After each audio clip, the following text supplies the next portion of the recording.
on. The east is where we're from. The 12 tribes of Israel. In 721 BC, the Assyrian king, he took us down, we fell.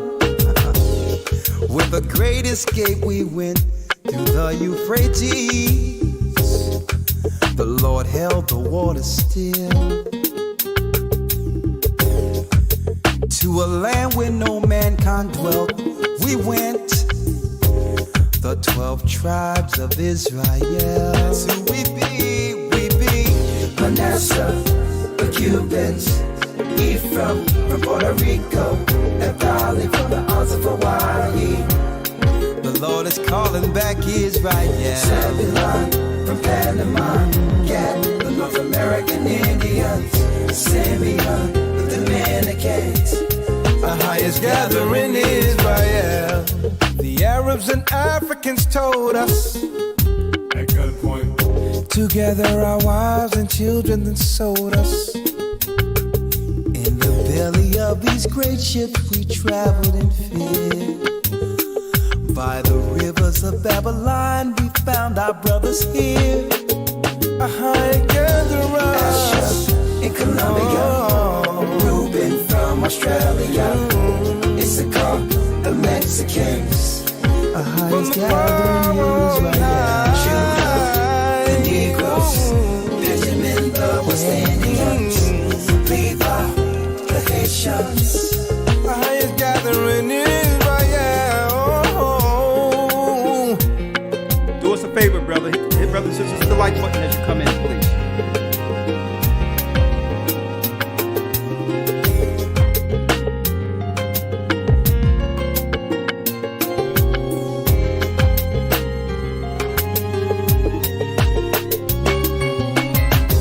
Asher in Colombia, Reuben from Australia, Issachar, the Mexicans. That's who we be, we be. Judah, the Negroes, Benjamin, the West Indians, Levi, the Haitians, Manasseh, the Cubans, Ephraim from Puerto Rico, and Valley from the Isles of Hawaii. The Lord is calling back Israel. Zebulon from Panama, Gad, the North American Indians, Simeon, the Dominicans. Our highest gathering Israel.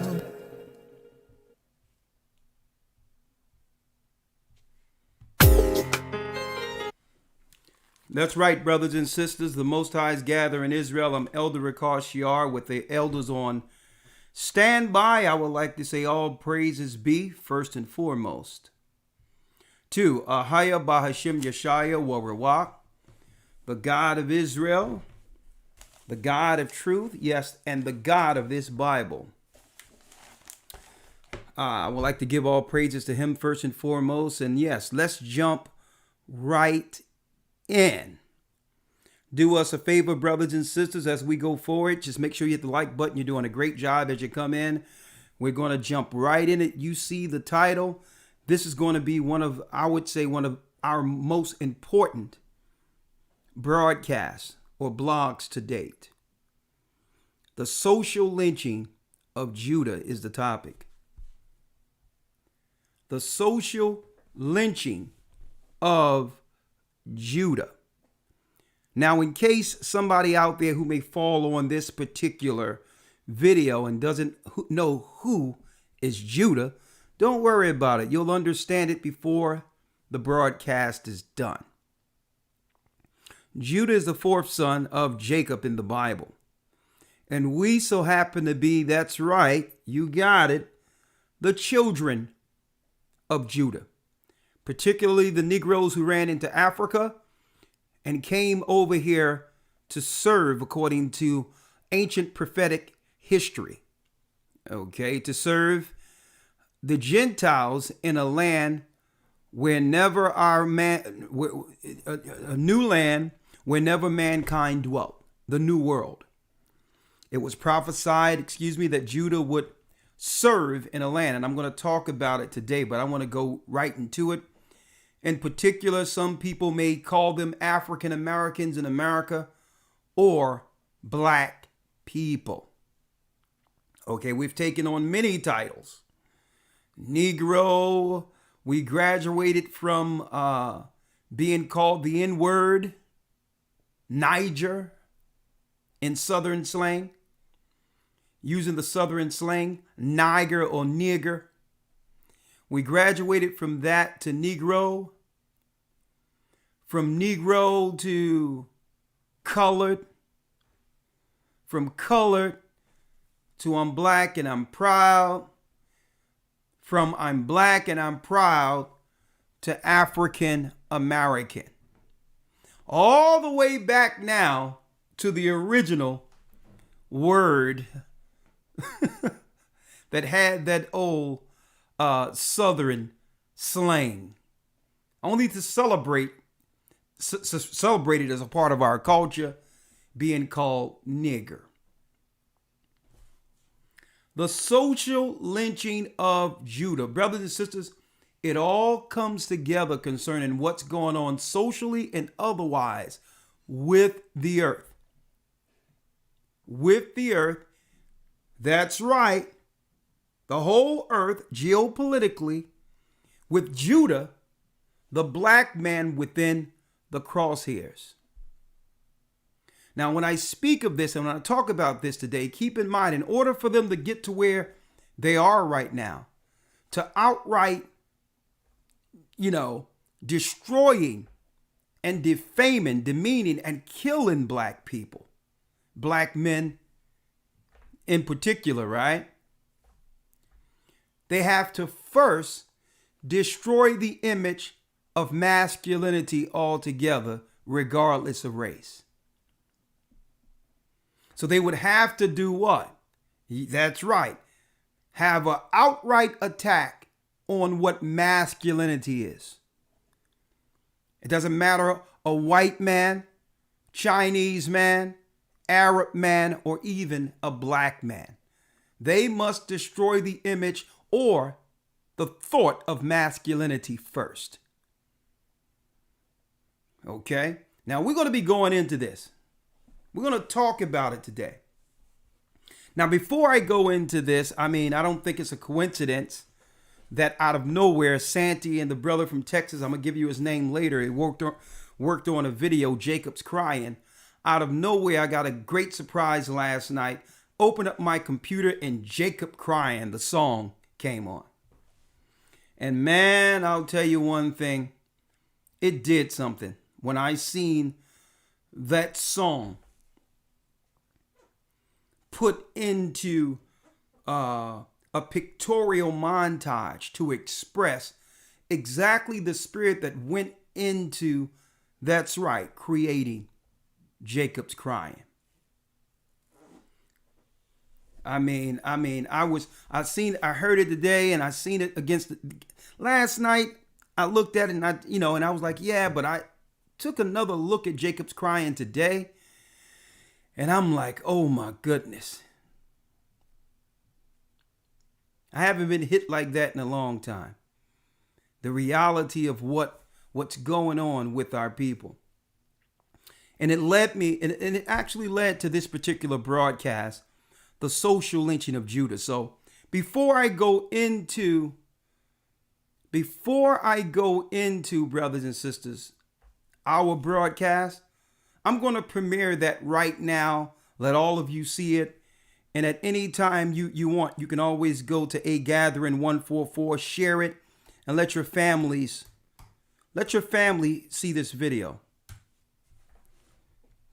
Introduce it to your family. Even if they don't know the truth and all that, let them see this video, because I believe visually it will give an understanding to the curses the Bible said would happen to the children of Israel. So I'm going to premiere this on this channel together with you. Let's see it. Jacob Crying.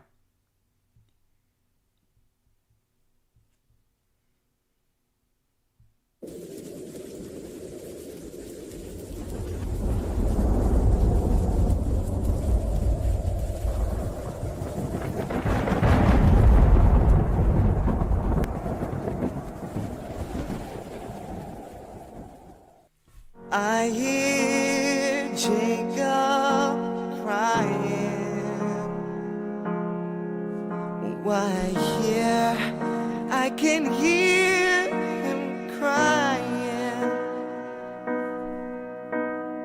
When you gonna rise? Call on the Lord. Mighty Jacob, rise. Let's hear your roar. When you gonna rise, Jacob? Thinking of you coming, thinking of your cries, Jacob.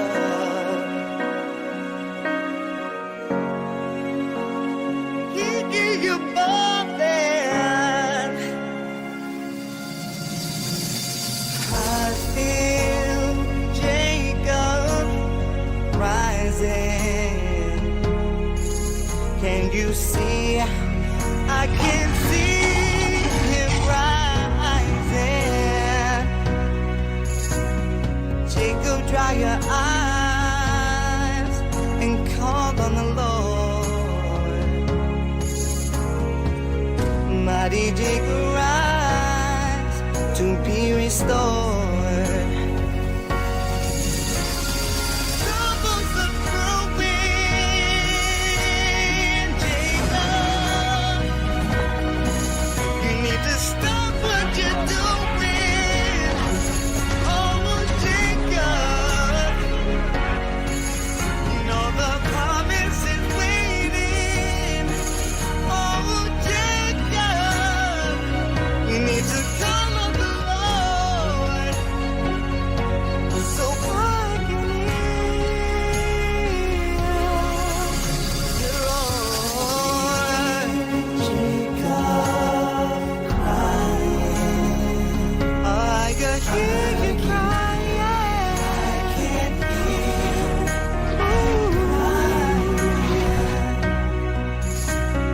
Jacob, dry your eyes and call on the Lord.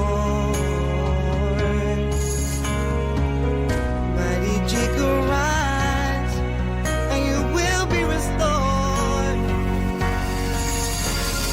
Troubles are brewing, no Jacob. Just stop what you're doing. Stop it, Jacob. Because the promise is waiting. No, Jacob. So call on the Lord, and He will hear your voice. Oh, Jacob, let us hear it. Oh no, let's hear that roar. Let's hear it. Let's hear it. Ooh,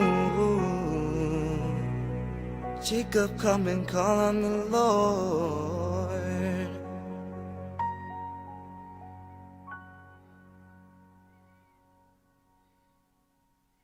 I hear Jacob crying. Oh, I can hear him crying. When you're gonna rise, Jacob, call on the Lord. Let's hear you roar.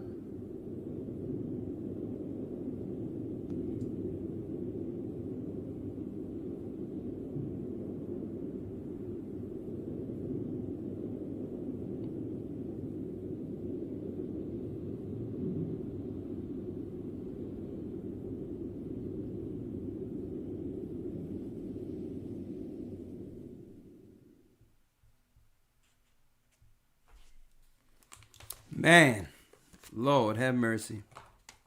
Hey. Whoa. When I seen that, I thank Sandy and the brother who produced it and in Texas. They collaborated on it, and he sent it to me early this morning, and man, did it hit me like a ton of rocks. And it's like, hey, I said, you know what? We need to talk about this. The social lynching of Judah. For those who don't know who Judah is, real quick, let me bring in Elder Lawyer.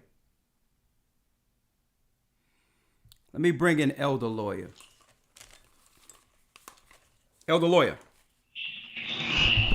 Yes, sir. Shalom.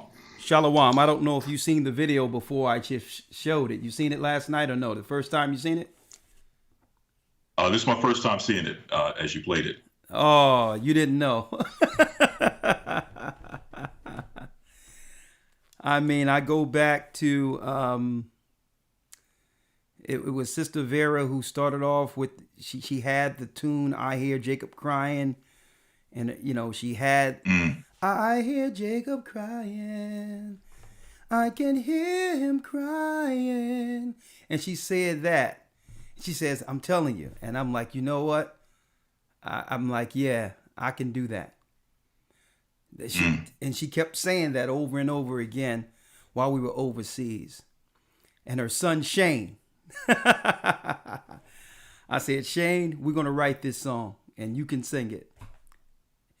And Maestro, he came in, Micah Allah. I'm like, Mike, okay, let's do it. Dun, dun, dun, dun, dun, dun. And then I went da da da da da da da da da. Each piece, I say, okay, Mike, let's bring in the cello. Okay, let's bring it in, and then the backgrounds came together. After it was I Hear Jacob Crying, when you gonna? I hear Jacob crying, oh I can hear him crying. And then second verse, I feel Jacob rising, and that's what I wrote the second verse, and and produced and dealt with all the backgrounds. I don't know if you were there when we recorded it. I think it was at night, but I think I was there for pieces. I do remember the time period in which it was recorded, and I remember the developmental stages. I was there for small pieces, but definitely it captures the things about one of the things about the music and the songs that brothers and sisters hear, whether it be the album or even Jacob's Crying, as everyone just heard. Each of these songs capture moments of this movement and this journey, and definitely a lot of memories attached to this music. Yeah, and my nephew Shane, he did it. And that's Ava at the very end, because she was a baby at that time, but she just wanted to, she couldn't let anyone outshine her, so she just grabbed it at the very end. But right. Jacob Crying, but to see it come together after this whole journey of traveling all over the world, and know the circumstances that song was made out of, to see it to where it is now, it's just a blessing. But let's go in. Let's go in. The social lynching of Judah. Now, I'm going here, Elder Lawyer, and you can tell the people I did not discuss this title or anything with you beforehand, correct? Correct. All right. Okay. So I want everyone to know this is organic. This is straight from the Spirit. And I just called him in, and this is the first time he actually heard the title, actually. The social lynching of Judah, because for the last couple of years, America in particular have started a movement claiming that there should be social justice for black people, black men in particular, starting with George Floyd. Starting with the fact that there's racism, systemic racism against black men that should be stopped immediately, shaped through legislation to protect the lives of black men. That's what they ran on, the Democrats. And they was able to get one white person who would represent the white racist at the same time, so that they know subconsciously what that does. without telling people, claiming that the racism exude that came through Donald Trump is the reason black men are killed on the streets like George Floyd by police. That's really was the narrative that led to the sentiment swinging towards black people saying, I'm going to vote for Biden, if not only to keep Trump out. They were able to subconsciously get into our minds to make us believe, because if you got Trump as the racist at the same time as George Floyd under a racist attack and being politicized, people out there cannot separate the two. So subconsciously, they had everyone believe that the black man, that something would happen to stop racist white people in particular, from killing black men.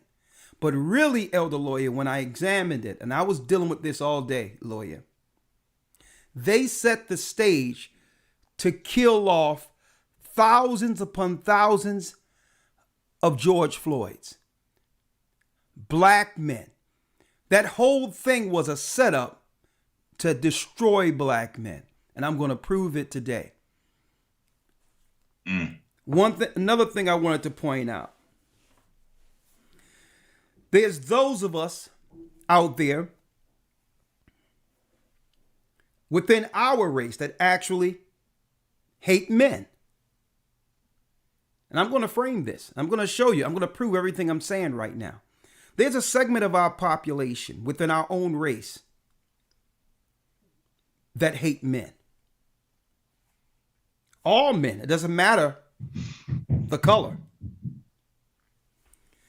And there's some people within our own race that hate the black man and the masculine black man more than any starch white racist could. Worse than even Donald Trump. And why am I pointing this out, folks? Because we have to understand what we're up against and begin to push back against it.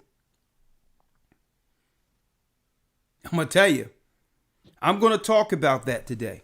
We're going to cover every area that you can imagine concerning this particular topic, so that no one can claim, well, we're pointing to this and point. No, we're going to roll it all out so that you can actually see it from a heaven's view, from the outside looking in to what to the climate and the social climate that was developed to destroy the tribe of Judah.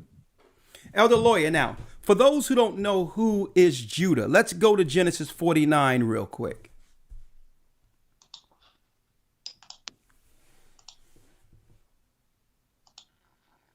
Let's go to Genesis 49. Let's read Genesis 49, and let's start with the prophecy of our forefather Jacob on his deathbed concerning his fourth son. Let's read it. Yes, sir. Starting off at Genesis 49, verse number 1. And Jacob called unto his sons and said, Gather yourselves together, that I may tell you what shall befall you in the last days. Verse 8. Judah, thou art he whom thy brethren shall praise. Thy hand shall be in the neck of thine enemies. Thy father's children shall bow down before thee. Judah is a lion's whelp. From the prey, my son, thou art gone up. He stooped down, he crouched as a lion, and as an old lion, who shall rouse him up? The scepter shall not depart from Judah, nor a lawgiver from between his feet until Shiloh come. And unto him shall the gathering of the people be. Binding his foal unto the bond. Now, I need brothers and sisters to understand this prophecy concerning Judah, that he would be at the neck of his enemies. That every place the enemy is, the enemy would keep Judah close. Why? That's right. You keep your friends close, but your enemy even closer. So Esau, being the leader who's orchestrating all of this, the Roman Empire, the Edomites, so-called whites from Rome, the Vatican, They have these conversations, the Elite 700, the Club of Rome, the Bilderbergers, and all of these different sectors of world planners. Folks, understand what's going on here. When the Bible says that we will be at the neck of their enemy, they will keep Judah close throughout all of what? Throughout the times of their power. Speaking of Edomites in particular, the Roman Empire. They would keep Judah close like they did during the time of the Roman Empire. We graduated from gladiators in the arenas. That was us, folks. To generals over Roman troops. We went from slaves in Rome. We're able to buy our freedom through fighting in the arena. Only to graduate to what? Generals over the Roman army. They kept us close, Judah. Understanding the mind and might and the spiritual prowess of that lion. Only if they could keep that lion tamed enough to utilize him for them. The black man, Judah. And it says he's a lion's whelp. But he's gone up from the prey. So Judah has the propensity, he has the power to raise many through his roar. But he's like a lion's whelp. He's like a cub. He don't even realize, he never realized his true power. Like in that Disney movie, The Lion King, where the evil uncle got rid of the father only to have the hyenas raise this lion. This lion walking through the wilderness with no idea of his power until he grew. He grew to a full age and was one day spoken to by his father. Only to realize that, no, his real position is not there out in the wilderness, being raised by hyenas, the heathen. And he had to one day confront the enemy. That's right. Hence the prophecy of our king, a black man by the name of Yeshua, whom the earth called Yeshua. The king who would gather Israel together as one. But he would have to raise Judah first through the Spirit to begin to speak to the Judites in the wilderness, to gather them together like it's prophesied in Genesis 49, like the Lion King did his son. Brothers and sisters, you see the title, The Social Lynching of Judah. We're the children of Judah. And it was prophesied that he would begin to do what? Raise the tribe of Judah first. Elder Lawyer, I need you to get that for me. But before you get that, let's go to Hebrews 7 and 14. Yes, sir.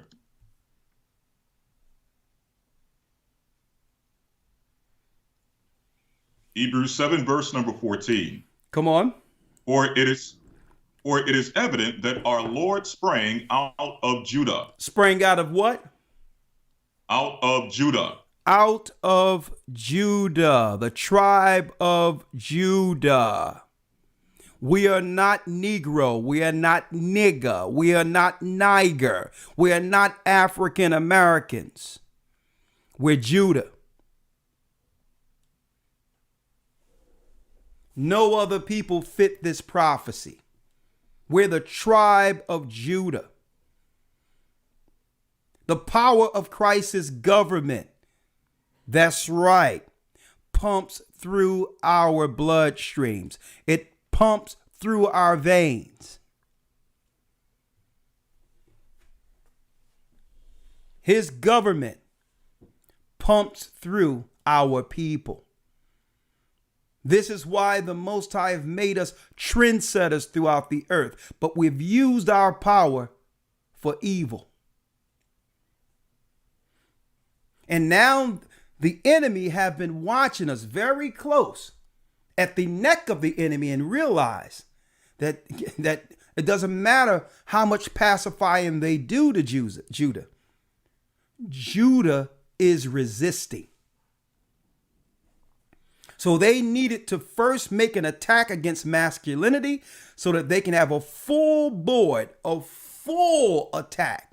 All races, all people in particular, against the black man, specifically in America.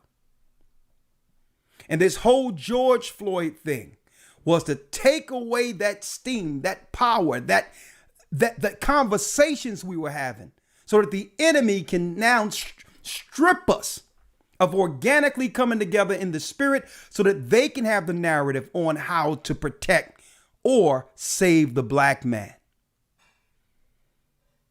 And it comes a time where all of us have to realize through this political landscape that we were tricked. Every 4 years, they trick us with the same thing using race baiting. And guess what? Obviously, they think it works because guess what, folks? We keep falling for it over and over and over again. Only to get more incarcerated and more and taken down by the same people who claim they're in office to protect us. There's a public lynching going on. It is always going on in captivity. It is always going on. And the first lynching of Judah started with our Lord and Savior on the hill Golgotha getting crucified. And he was able to get crucified, speaking of the one you call Christ, because the mob was what? You got it. The mob was convinced against that black man. There was public sentiments to demonize him. And that led to his crucifixion. And I'm talking about the greatest lion, the greatest prophet, Christ, the one this world ignorantly calls Jesus. Read it. Come on. Hebrews 7, verse number 14. For it is evident that our Lord sprang out of Judah, of which tribe Moses spake nothing concerning priesthood. Our Lord, our master, our teacher, our sacrifice came from the tribe of Judah. Now, Judah lost his heritage. You've seen it in the video. Let's read it, Jeremiah 17, real quick, Elder Lawyer.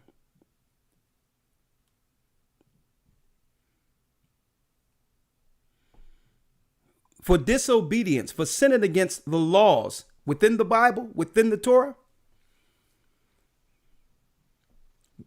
Keep in mind, the prophecies stated, brothers and sisters, that we would temporarily go into exile or captivity. That this captivity under these Gentiles isn't a permanent prophecy. Which means we're not going to stay under the hand of our enemies forever. So now that the Most High have the heritage coming back to Israel, the enemy now have circled the wagons in their think tanks to come up with new elaborate ways of getting rid of Judah. Let's read it real quick, Elder Lawyer. Yes, sir. Jeremiah 17, verse number 4. Come on. And thou, even thyself, shalt discontinue from thine heritage that I gave thee. Come on. And I will cause thee to serve thine enemies in the land that thou knowest not, for ye have kindled a fire in mine anger, which shall burn forever. Which shall what? Which shall burn forever. So it was prophesied that the children of Israel, including Judah, would do what? Discontinue from our heritage. So organically out of nowhere being exiled into a land to serve our enemies like it's prophesied in Deuteronomy 28. We began to create this whole new culture outside of the original heritage given to us. Some good that came out of that culture, the music you hear from blues, rock and roll, and whatever, gospel music, music in particular, you name it, it came from us. A lot of good came out of it.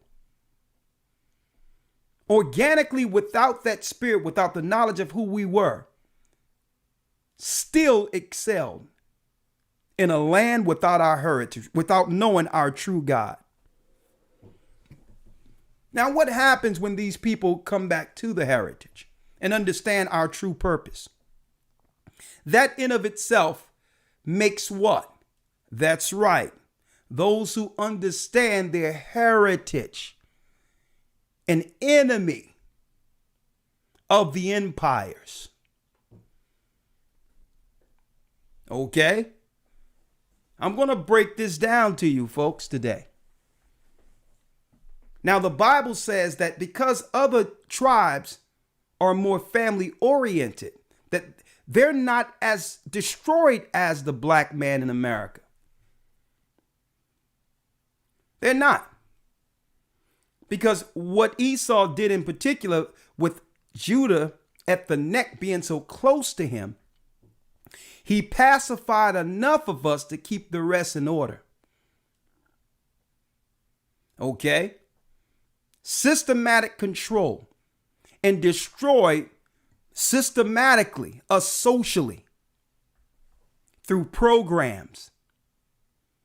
So not like other tribes of Israel, the other tribes, they systematically destroy us from one generation to the next and do everything. They'll even throw money in the pot to keep Judah divided, to keep the family of Judah in.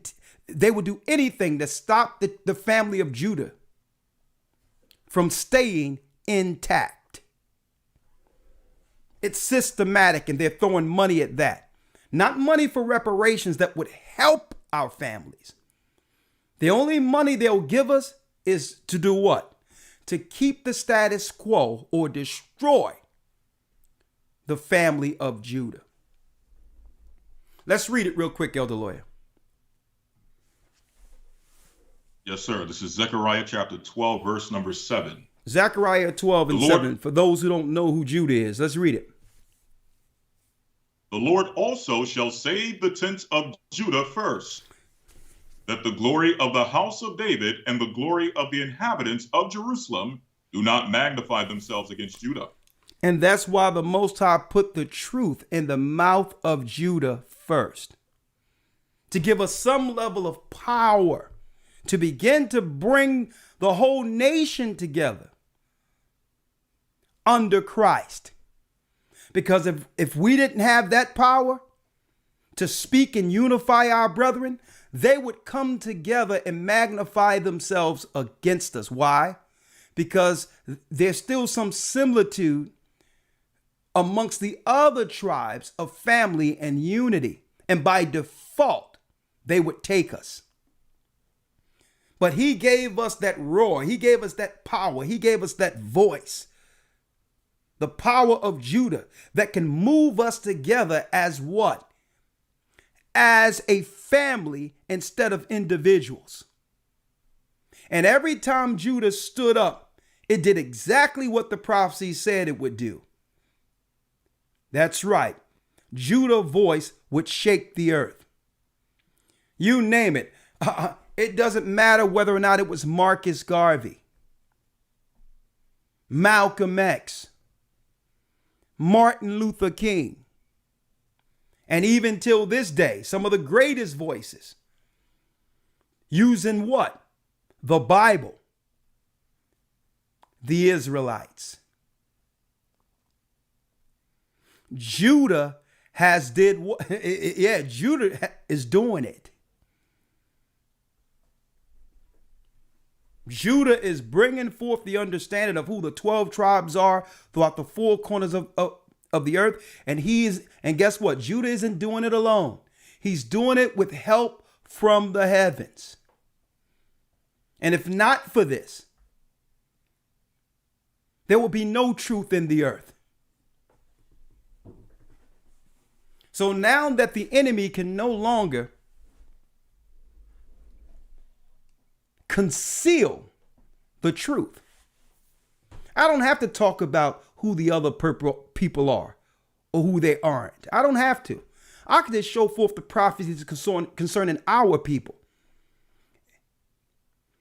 And if you look at the prophecies of Judah, guess what, folks? It cannot be no other people but our people. When it's Judah, it's not just talking about the Judite tribe or the African Americans, folks. Because two other tribes went into Judea during the split. Levi, the priests, who have turned to dark forces, the Haitians, and the African witch doctors who need to repent and come back to the Most High.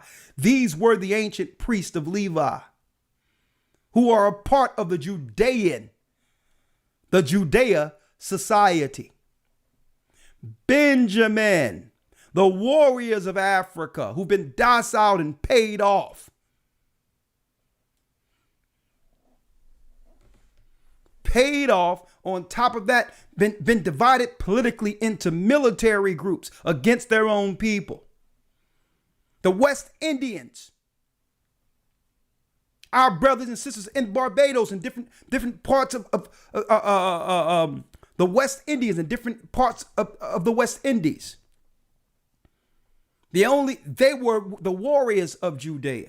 And look what, that's right. So we talk about Judah, it's talking about the southern kingdom coming together in the spirit of the Almighty, not to harm each other, not to hurt each other anymore, but to pray together, to talk with one another, to resolve these social issues we have amongst one another. Because guess what? By doing that, we don't need the white man or any other person for that. It's reasoning amongst ourselves and stop harming one another, understanding that our people are between the crosshairs and all of the tribes of Israel is waiting for that moment.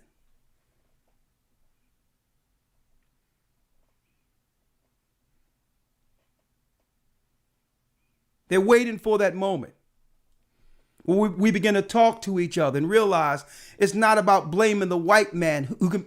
At any time, that's a racial divide that does more harm than good. If we do what's right according to the Almighty, the Most High put the Spirit on those who you think is your enemy to help in time of need.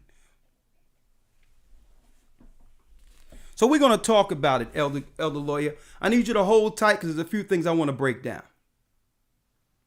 Yes, sir. Let's go.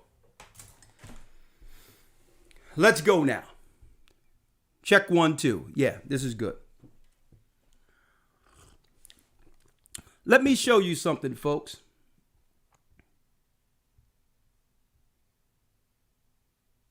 Let me show you something.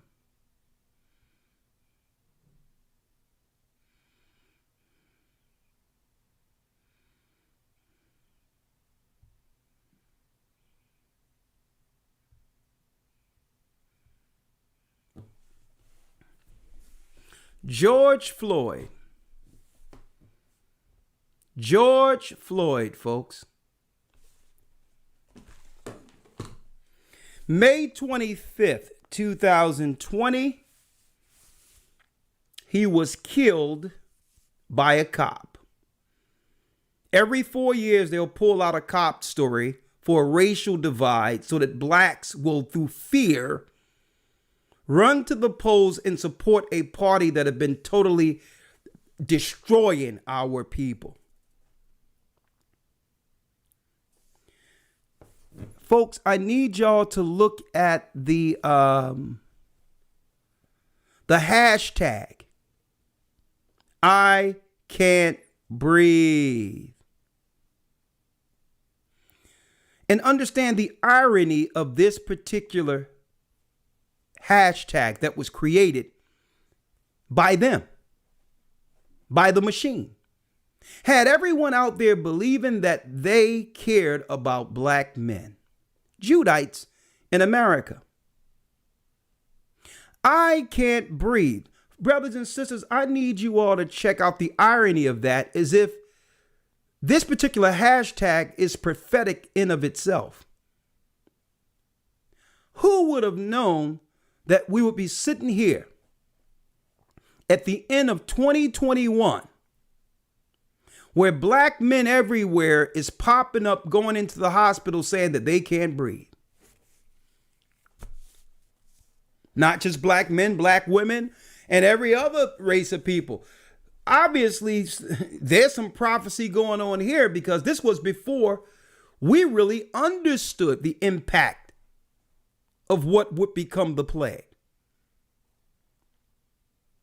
We were hearing things on CNN, locked in our homes, but out of nowhere, they came up with a mantra. They came up with a title that rings true to this very day. I can't breathe.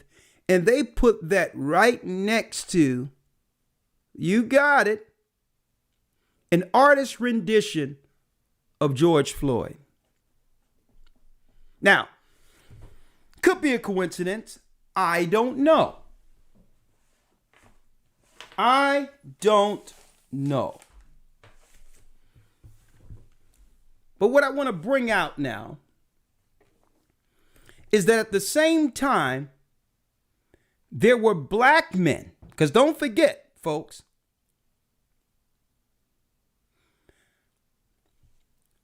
we can't forget the politics that was behind this, so that there would be a certain outcome for the election. This was months leading up into a time in which what?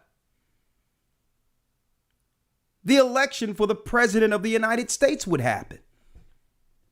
So they had a lot of time between May and November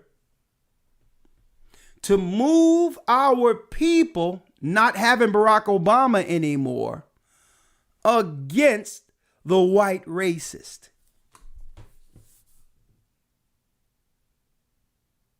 Remember that? Now, surely after getting voted in, they would do everything to avoid black men dying. Black men being killed or being put down prematurely before they had an opportunity to live out their whole life, right? Surely they would put the Democratic Party or other parties, after getting all the support, would do everything and put much finances into making sure that black men in America would have a greater quality of life. Right? Well, that's what Ice Cube thought. Or at least he would seize an opportunity to know if this is politics or serious care for the future of black men. Right? So let's see here.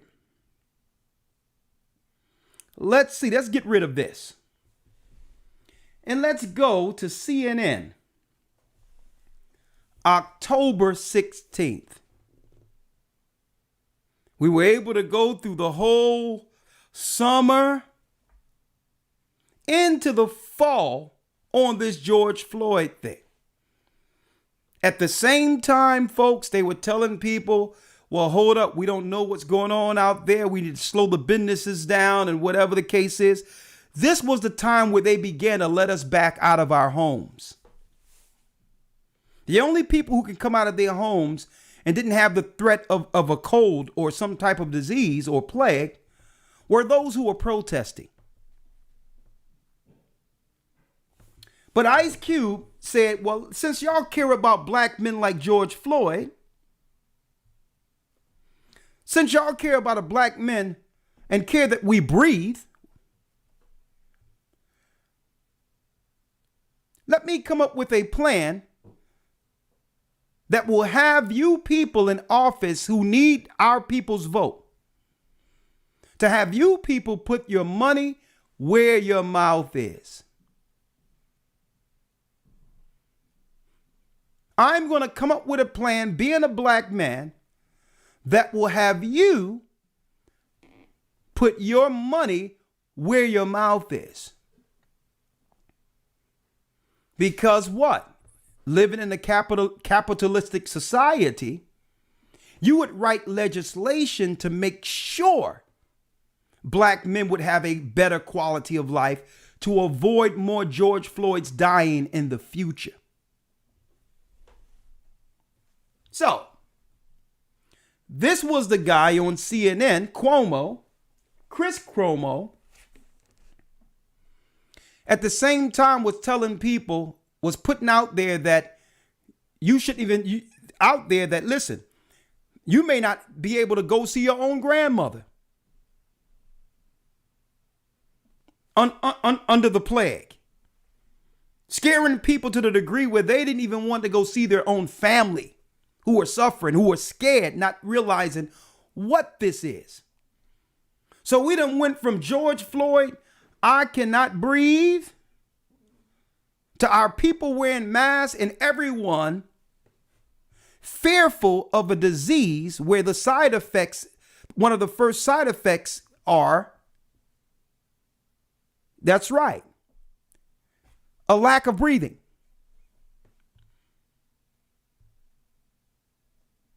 So CNN, which surely they was out there behind, they was behind the Black Lives Matter. They were behind the riots. They was against Trump. They was pro Biden. They wasn't running on anything Biden said he would do. They was only running on the fact that he wasn't Trump. Right? So surely if a black man came before him, they would listen. So let's see what happened here, folks. Enter Ice Cube. Enter Ice Cube. Now, I need y'all to hear this clearly. Fair use. I'm not going to play it. I'm going to keep it still so that we are within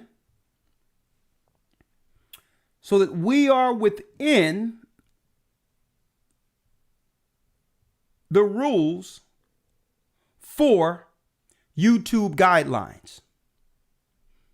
Fair use. Our next guest is Ice Cube. If you know anything about him, and you probably do, you know he started his career rapping in defiance about police presence and the realities of inner city life. And he got political with his songs as well recently during the Trump administration, most recently in 2018. Here's a taste. Now, let me make it clear, folks. I'm going to stop it only a few times because in order to do that, this is how we make it original content. If we're speaking over it sometimes for educational purposes. Folks, I know how frustrating that is, but under the rules, you have to do that sometimes to make the content yours, okay? So let's hear this again. Cube. If you know anything. Let's hear it once more. Our next guest is Ice Cube. If you know anything about him, and you probably. If you know anything about him, first of all, Ice Cube is more famous than this guy. You will have more people in this earth who will know Ice Cube than Chris Cuomo. Probably do. You know, he started his career rapping in defiance about police presence and the realities of inner city life.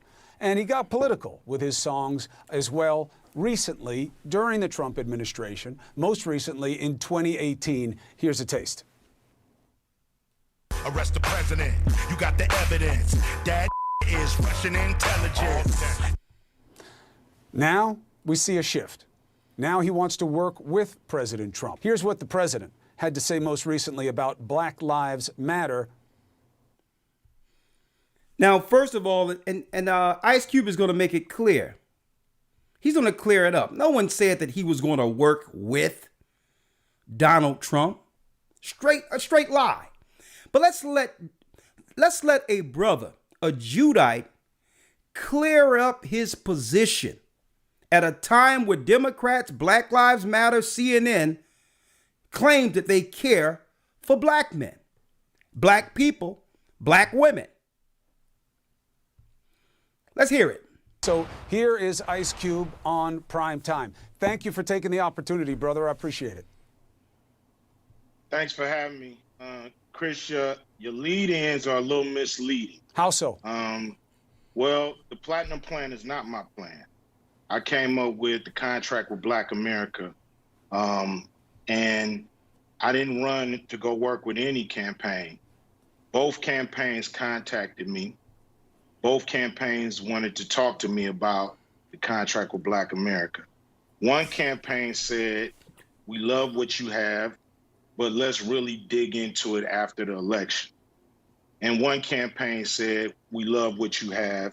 Do you mind talking to us about it? And that's what I did. So I didn't run to nobody. And so that was real misleading to me. Well, I didn't say you ran to anybody. I said that you had taken a pivot. Well, you said I ran over to the Trump team instead of the Biden team. That's just not true. Well, but you are working with the Trump team instead of the Biden team, and people are giving you heat for it. What do you say to them? Well, I'm willing to work with both teams, but I'm just... Now, this is the same time they're telling you that you can't hug your own mother, folks. That you can't hug your own family. They show you the power of media. Working with whoever is willing to work with me. So the Trump campaign came to me and asked me to explain to them some of the contract with Black America. That's what I did. I'm not playing no more of these games, these political games. We're not part of a team.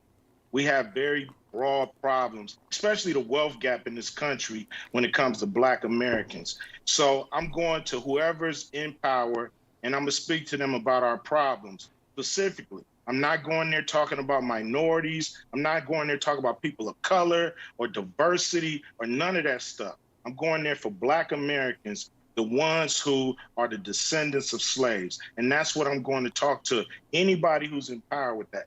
So if anybody got a problem with that, it seems like a personal problem. Well, here's the problem, and it is very personal, as you know, for a lot of people of color, because they'll say, well, why would you pick Trump when he says there's no such thing as systemic inequality?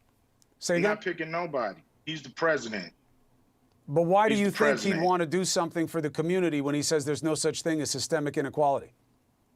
I don't know what he want to do. I just know what the man said. I know what he said to the country.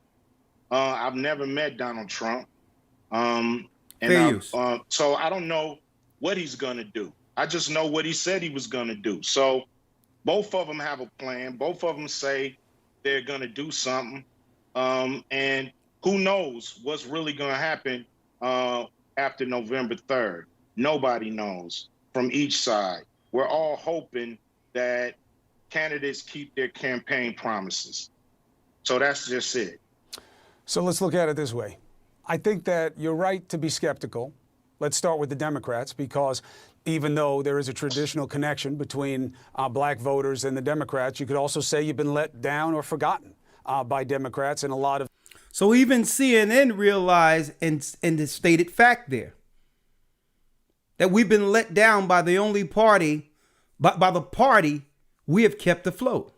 Situations that would have mattered. Then you say, all right, so then what makes one side better than the other? That's where you get in trouble, which is, do you really think that Donald Trump can be trusted as much as you could trust Joe Biden? I don't think I'm not trusting any of them. I'm just going by action. Thank That's you. all I'm going by. I'm not going by words. I'm not going by rhetoric, not going by media spin, not going by none of that. You know, I'm not on nobody's team. I'm not on Team Blue, not on Team Red. So then I have that wrong. Hold on, I'm an independent person, and I believe that's what black people need to do, is become independent, and we need to get something for our vote. You know, that may not happen, but it's gonna happen. Scott. So this means CNN, Biden, everyone else knew before the election exactly what our people, black men, were asking for. not sympathy, not a hashtag, not a poster, not a protest. You would need capital living in a what? Capitalistic society. The same way this destruction was funded, we are the people who would decide to do with whatever we would like to do with the funds to fund our way, speaking of our people, out of it. Right? Like other races of people understand that voting is a transaction. It's not a popularity contest. Everyone else votes for what they're going to get out of it, regardless of how they feel about a politician. Ice Cube, living in Hollywood, coming from the grassroots of our neighborhoods, knew how to speak and where to go to get his voice heard, to speak on a level that they can understand. So that what? So that they can't later, after getting their president in, feign ignorance. Right? So, let me show you where this went after October. The whole time CNN was pushing Black Lives Matter, leaders we didn't choose, to galvanize our population emotionally to vote for Biden. Now, the whole thing seemed sketchy to me, having with the mail-in ballots and all that, but I don't care about that because I voted for Christ. But here are the hand-picked leaders who was behind Black Lives Matter, claiming to stand for George Floyd. I can't breathe. You would think a woman standing for a black man would actually marry one. Black Lives Matter leader opens up about marrying her partner. So is she for black men and standing for black men like Coretta Scott King would a black man with Martin? The powerful story behind Black Lives Matter. You're looking at her wife. If there's any such thing as that. Now, that's her business. But brothers and sisters, I'm going to show you how politics work. They only need a face. But they needed people with sentiments against black men in powerful positions. Now, no one would have seen this picture outright.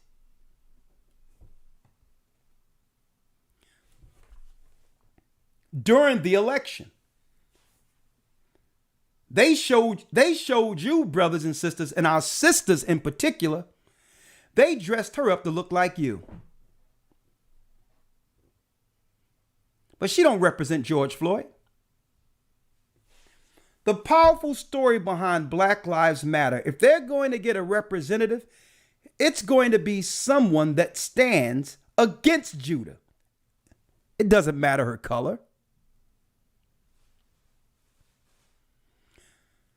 Patrisse Cullors and Janaea Khan, the activists behind global equality movement, Black Lives Matter, and their story.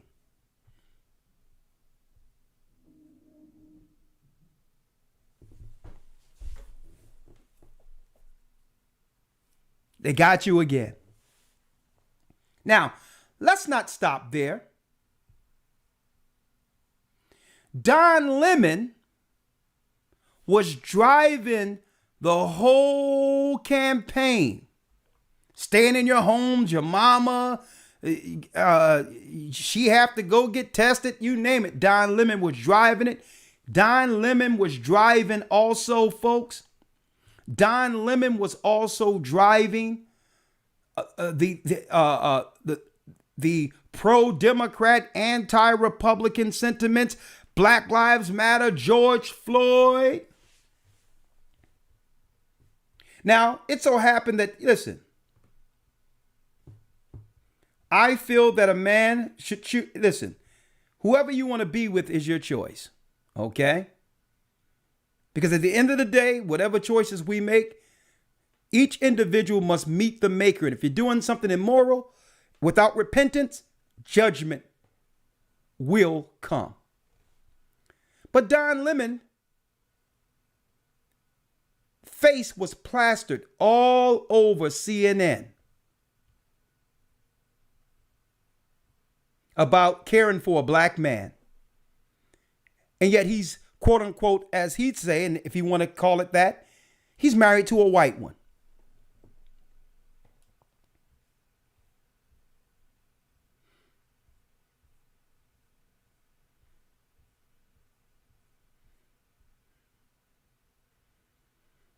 This is the person who got our people emotionally triggered, crying, talking about Trump and all that.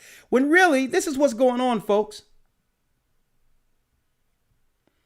And by the way, being that he's with a gay man, that gay man is also white man. He's also considered, brothers and sisters, a minority. Okay. Now, that's his business. That's their business. It's their life to live. But this is what I'll say. I don't ever want to hear this guy get on the news, Don Lemon. I never want to get on the news and try to claim victim against white supremacy, demonizing white men as the problem, when that's who he's sleeping with. That's who he's married to.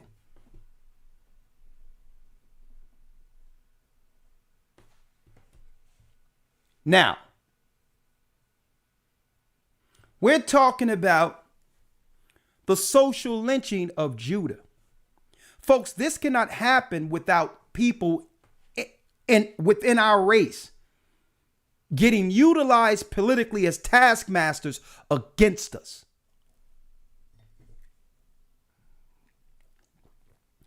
So this is why under the other administration, Obama administration, they was pushing the equal marriage and all these other things, because why? That's right. To give political capital to another segment they can use as the face of Judah, against Judah. Now, that's his choice that he want to do what he's doing. But our brothers and sisters, you have to understand that all of these people can be compromised and utilized politically. And they are. And I'm going to show you where it all ends.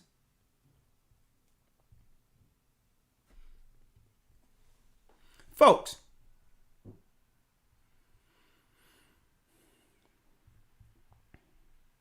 I need y'all to look at this. I need you to look at this.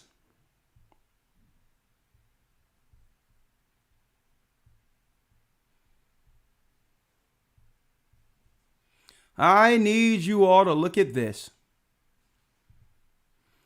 They told 50 Cent, they told Ice Cube that they couldn't do nothing for Judah, black men in America, when it comes to reparations and actually doing right by doing what?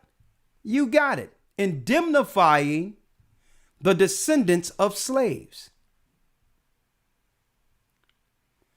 But here it is, 5 days ago, U.S. in talks to pay separated migrant families up to $450,000 per person.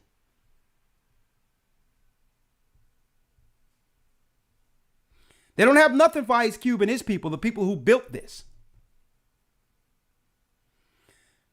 But they passed a bill. They're passing a bill now that will give illegal immigrants in the United States. Now, I'm going to come up with a word today, and I'm going to coin this today.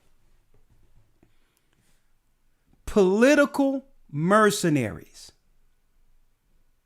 Paying the replacements while putting our people down. Paying our replacements at a time where they claim that they can't give reparations or nothing to the black people, the descendants of slaves here in America. It was our people who got them voted in office, hating Trump.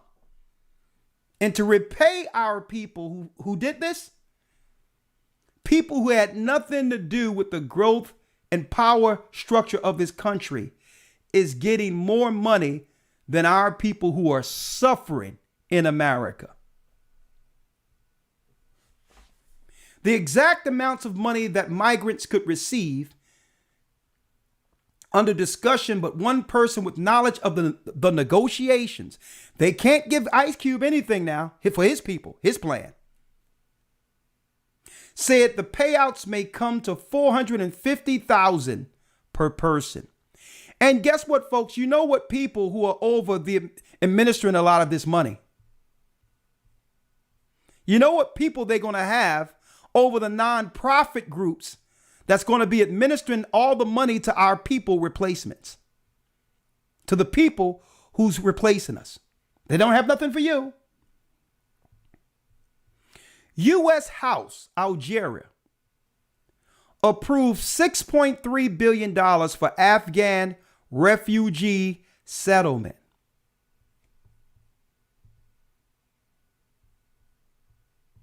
So, okay, you're going to let people over the border. You didn't let the Haitians in, though.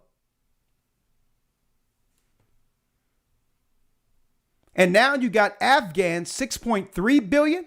I thought you were in a war with Afghanistan. But all of a sudden, the House approves the same time they can't give our people anything. $6.3 billion for Afghan refugees, the same people you told us you were at war against.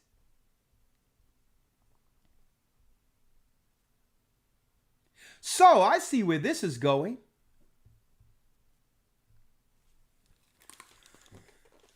Just a sidebar. Just suppose, understanding that history is replete, right? When you study history, you'll see that seldom do these power structure think tanks do anything different. They usually do the same thing if it worked without people actually recognizing it's the same trick, right? You were in a war with Afghanistan because you said the Taliban ran into Afghanistan and then ran into other areas. And every place you said the Taliban went, then there was a war over the Middle East to chase the Taliban. Only to bless the people you were at war with $6.3 billion at a time where you can't give our people anything? To bring the same people over here? So could it be that they're going to use Biden's mental state and claim that it was irresponsible and oversight that he didn't see the Taliban coming into the black communities? Could it be? Because I have a family member in West Philadelphia who said that they must they're putting women, they're having women in abusive shelters moved out so that they can move in Afghanis. So all of a sudden, could it be down the line they're going to claim that the Taliban came through and causing issues and terrorist activity? And then that'll be a reason to come into the neighborhoods and try to confiscate constitutional protection because it don't have nothing to do with American citizens. We're talking about Afghanis who we thought we helped, and now they're coming over here to cause trouble. So they have guns, so we must go through all of it, wherever they are, and start confiscating.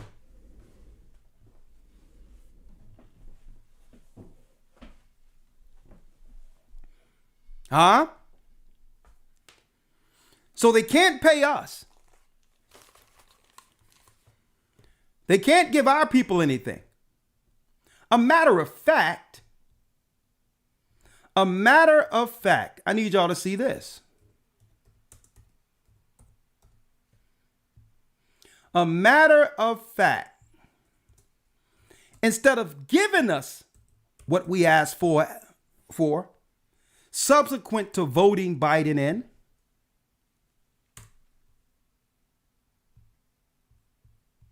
let's look at this. Let's look at this. Look at your screen. They're taking money away. Ice Cube walks away from $9 million bag over the Venom mandate on set of upcoming comedy. So you know what? You knew they was waiting for this opportunity. Instead of giving you something for talking, we're going to take it away. Here's your payment. We're going to give your money. We're going to give your money here. Hold on, let me get it. We're going to give your money to the Afghanis. And we're going to take your money. Now, the right to work and have free enterprise and trade within the United States is actually, brothers and sisters, a constitutional right. To take away the life, liberty, and the pursuit of happiness, as they claim. But now they took $9 million away from the guy who wanted something for his people. And let's not even throw in who? Kyrie Irving. Generational wealth. Let's not even throw in them. Kyrie Irving. Look at this, folks. Now there's more. They're going to take money away from this man, but give $6.3 billion to Afghanis, $450,000 per person to immigrants that they will choose to come into the country. What's the plan here, folks? And if you're letting all these people in for whatever political reason, how are you making space for them? Oh, who knows? Maybe it's, just maybe, I don't know. But maybe it's I can't breathe.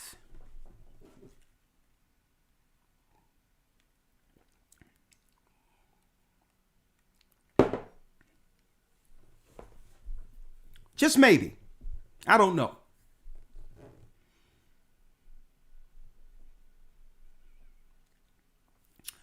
I don't know. Maybe it's because I can't breathe that will make space for the rest of them. They got to live somewhere, and they placing them right now in the black communities. Now, I'm going to bring you in a second, Elder Lawyer, but there's a few things I want to show here.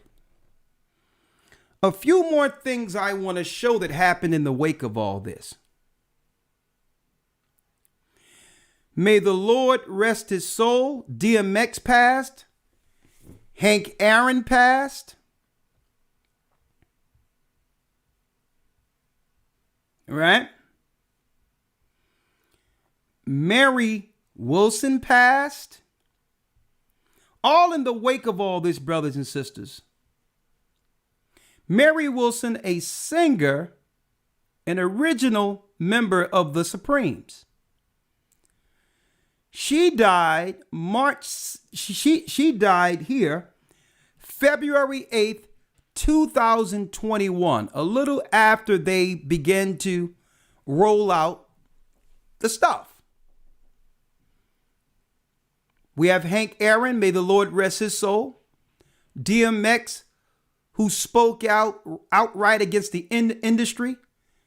And there was rumblings of what happened to him and how he passed. Mary Wilson, a legend. And I don't know, but brothers and sisters, Mary Wilson was fine just a few months ago, December 31st. Let's hear. Happy New Year's, especially to those people in the UK. Fair use. Yeah, your New Year's has already started, huh? Well, I'm just getting started here too. And no, I'm not going to go out tonight, but I did get dressed up for you guys, okay? And, let me show. I also have my little mask. Wait a minute. Not cute, but you can't talk with it on, so I have to take it off. Okay, there we go. As I'm here by myself, I don't have to have a mask on, but all you guys who are out there running in the streets, put your mask on because we have to stay safe. And this is going to be a good time, 2021. It better be. I tell you, it better be better than that 2020. We had a ball, didn't we? Wow. Yeah, ball is not really the right word to say because, we have lost a lot of people, a lot of my friends. And so we have to be very careful. But, on with the new things, let me tell you, because this is a new year. And yes, I did find the right one to put on today. I thought I'd just kind of be all blue since it's blue. Now, when 2021 comes in, I'll be maybe red. I don't know. I just want to say thank you to all of you wonderful friends who have just sent me. I've had pictures. I have dials. Let me see if I can show you my dial. Where's my dial? Oh, I can't even show you my dial. I can't find it. Okay. Can't find my dial, but I have dials. I have people send me paintings, jewelry, and cards. I just want to say thank you to everyone for all the love you've given me and all the Supremes and all those kind of things. So thank you for it's 60 years, and thanks for sending those cards in to the U.S. Postal Service, or hopefully we will still get that stamp for Florence. And let me see what else. So much has happened. Thank you for the awards. And the Black Press, they gave me an award. It was Patricia Sweet Pea who gave me an award. And all the interviews have been so great, so wonderful. So during this pandemic, it's been kind of cool. I've been working, been here by myself doing all these things. But I miss you guys on the road, I really do. And to my band, okay, I gotta say to my band, Mark Zare, Donzel Davis, Ray, and Mike Lomez, all the guys, and my singers, of course, Parnell. I know you guys have seen him on Green Sleep, whatever that is, right? He's fabulous. I saw him the other day. And, of course, Lucy. And shout out goes to Lucy because she just lost one of her brothers, and we're just losing so many people. So I can't wait till this pandemic is over so I can get back to see you guys, okay? Let me see, this hair. I didn't have a chance to really get it because I pulled it right directly out the box, but you know how things go. I'm all about myself. I don't have an assistant to do all those things for me, so I have to do it myself. Happy New Year's. Yeah. Happy New Year's, everyone. Bye-bye.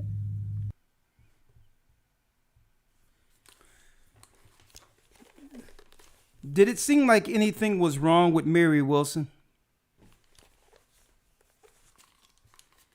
2 months later, she had to do what she had to prepare herself to be able to go on the road.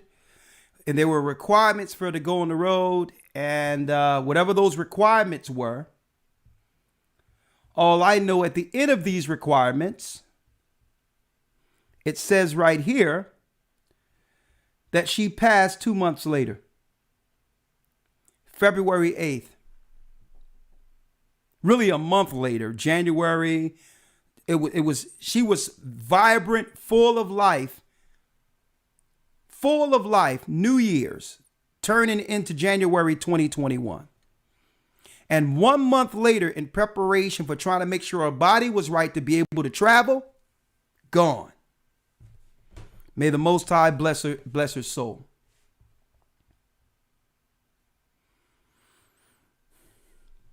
This is a program tonight, the social lynching of Judah. See, a lot of our people are waiting for the KKK to come out with ropes and burning crosses. Folks, that's the old way of doing things. It's high tech now. They can lynch us in plain sight without anyone recognizing the lynching. A matter of fact, they can have it now where you'll actually put your head in the noose yourself and jump to some degree. Through what? Psychology and persuasion. At the end of the day, lynching, the outcome is death. So instead of helping us when our people needed something, especially using the death of a black man to politically galvanize our people, you would think that there would be some benefits for black men after the election. Huh? Look at your screen. Bill Cosby was locked up, right? And I purposely put a picture of him with the Huxtables because this is what they want you to forget. A black man who, regardless of what he was doing personally in Hollywood, because I don't think he's doing anything different than white people, anybody else in Hollywood, mind you. But through symbolism, he instilled some pride in a community who gravely needed it, to understand that we can be more than gangbangers, haters, harlots, killers, thugs. See, they needed to get rid of that imagery or that idea that blacks, Judah could be the example of family. For the first time in the history of America, the whole world viewed the Huxtables as the example of a healthy American family. For the first time in world history, that have never happened where, not Leave It to Beaver, not the Waltons. It was a black family that was the example. Even white people would look to the Huxtables as the example of what? A nuclear family that would bring forth healthy, useful children that would benefit a society.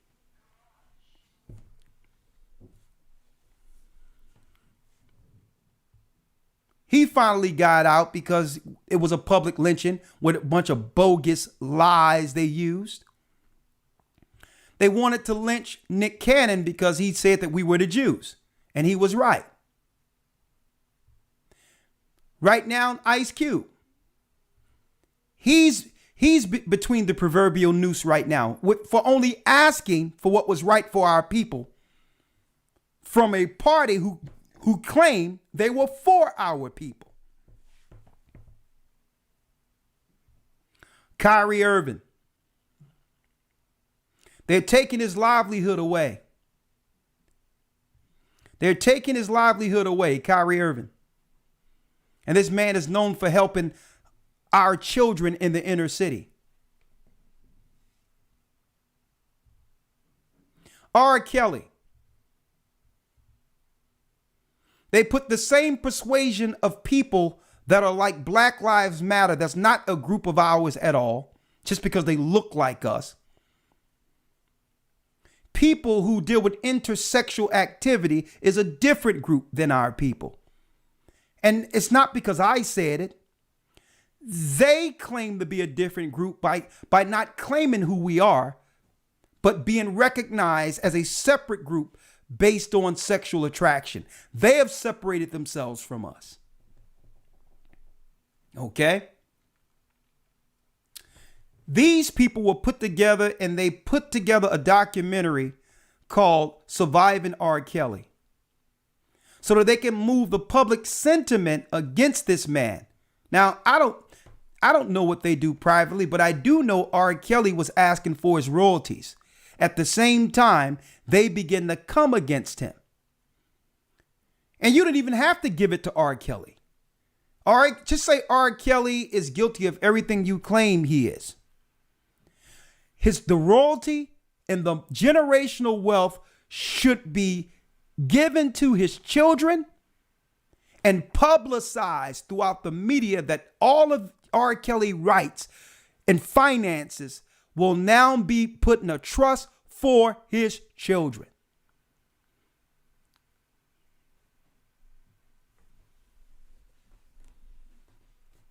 See? I'm showing you the public lynchings and how they do it. They do it through what? Demonization. And all of this is to give our people, Judah, a bad image when there's good men. There's good men out there that isn't publicized, that isn't talked about, like Kyrie Irving. And our people over and over again allow this public demeaning and demonizing to continue.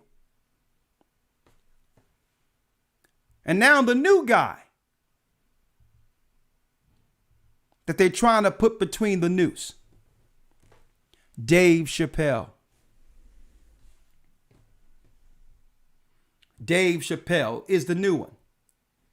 Public lynchings and right out, brothers and sisters, in plain sight. And that's why I wanted to put out there the social lynching of Judah, because y'all don't understand that the lynchings are political now. And now that they realize that the majority of our people are on to them and realize that they have never been for us. And it doesn't matter either side, because even Ice Cube said, listen, I'm not down with either side. But I know both sides benefited from what? My forefathers slaving in this country. So it's not about getting something from us, a vote from us. It's time to come to the table with what you're going to do for us, not what we can do for you, putting you in office only for you so you can give our people your behind, and then shape more legislation that would actually destroy our children. And I'm going to tell you, brothers and sisters, again,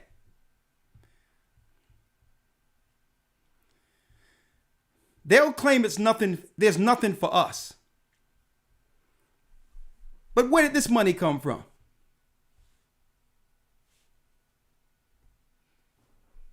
Where did this money come from? Where come from? Huh? 6.3 billion for Afghan refugees to come into the United States. And don't believe that the power structure is going to put them in the suburbs. Now that our people woke up, they're like, okay, you don't have to now. You don't have to go for it. We'll replace you. Make sure you go get your test.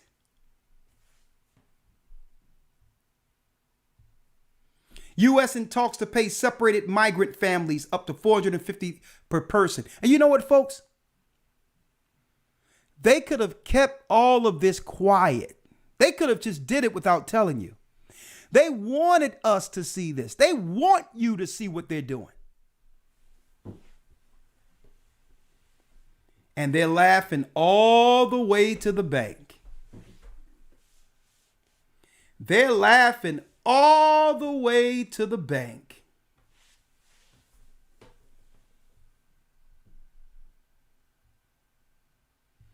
They're laughing all the way to the bank.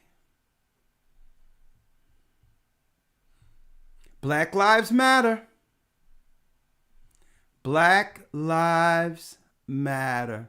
And see, and this is why we voted for Christ. So, brothers and sisters, how long will we continue, brothers and sisters,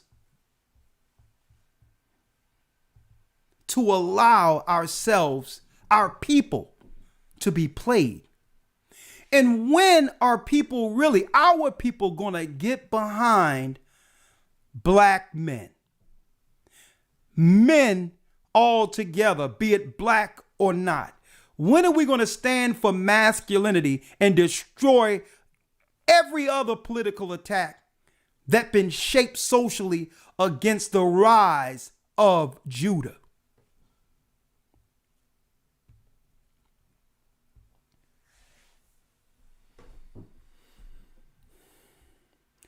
Okay, news just came in because the next thing going to happen now, they got the 6.3 billion they're giving to the Afghanis. They're going to put not in the suburbs, but in your communities, our communities, where our people are. And all of a sudden, you're going to hear news about stuff happening all around the United States because Biden, not in his right mind, should have thought about the terrorist activity that could come from it. Now, some people might say, Elder Ricard, what are you talking about? See, y'all have to understand, brothers and sisters, I'm going to be going into this in the academy also, that I'm not speaking just to speak. New papers were drafted. The National Strategy for Countering Domestic Terrorism plans to beef up things in fear of an impending domestic terrorist act. I read the whole thing. I read it this morning when I got up. So they're planning, well, not they're planning a defense against a suspected attack within the United States. And guess what, folks? You would never guess the color of some of the the black nationalists are on the top of some of these lists that they're going to claim. They're going to claim got with some of these groups that came over into the States and all that. But I'm going to go over that in the academy. It's too much to read. But folks, I'm not pulling this stuff out of the air. It's not getting pulled out of the air. Because now that people have caught on to the I cannot breathe, something else is coming from China that's really going to affect our people who are suffering already. And what's that? Here's news from Hong Kong press. Stock up on daily necessities, China says, amid new Dovik outbreak. So when they say something is going to happen over in China, what happens next, folks? See? Now, this is just a photo op right there. This ain't really happening. These are two people posing for a picture here, by the way. They went in front of there and threw this stuff on, and after they took a picture, they jumped back in the car. So this bogus propaganda is not only in America, okay? But this is what you have to. What have I been telling you, folks? Stock up on daily necessities, China says, amid new outbreak. So you're going to hear about a new outbreak, and guess what? They're going to say, again, employment has slowed because not too many people are complying. And guess what, folks? If they say it's happening over there, a few days it's going to be reported over here. Thank you, Shapat, and I'm sure he has more we're going to talk about in the academy this coming Sunday. Folks. And what happens when the stores' doors are closed? When they claim it's a lack of it's really because the workforce and truckers doesn't have enough force or employment force or trucks on the road to deliver the goods. Here we go. Here comes winter. Now that we've awakened, and we understand what's going on, and we've been bamboozled again. Hey, don't worry about it. We got the replacements in, and guess what? Hey, suppose they start tying a lot of this stuff they push out there to your EBT cards, to your food, soup lines, and all that, but they have to make sure you're safe before you actually get your food.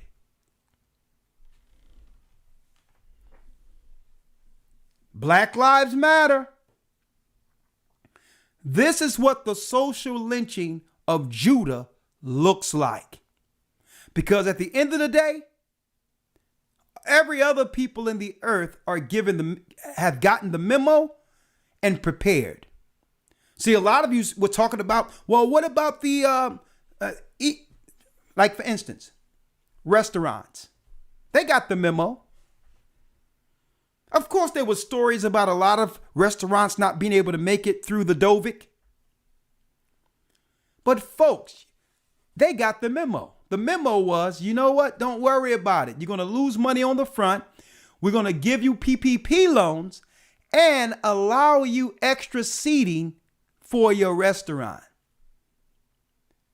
There will not be a fine for over occupancy. You're going to have 2 restaurants.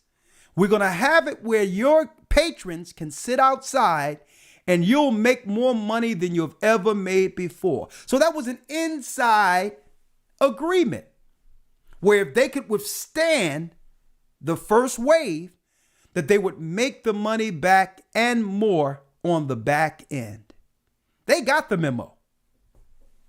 There's restaurants now that are doing better than before the plague because they have outside seating. Other people on the outside of us receive the memo, folks. And they've been preparing for a long time. What about us? It's time. So instead of them helping the people who needed help at a time where they were claiming to love black men, George Floyd, oh, George Floyd. After the election, they doubled down to get rid of thousands of George Floyds. Thousands upon thousands. This is what social lynching of Judah looks like. They doubled down. Oh, you don't want to vote? That's fine. I tell you what, we'll replace you.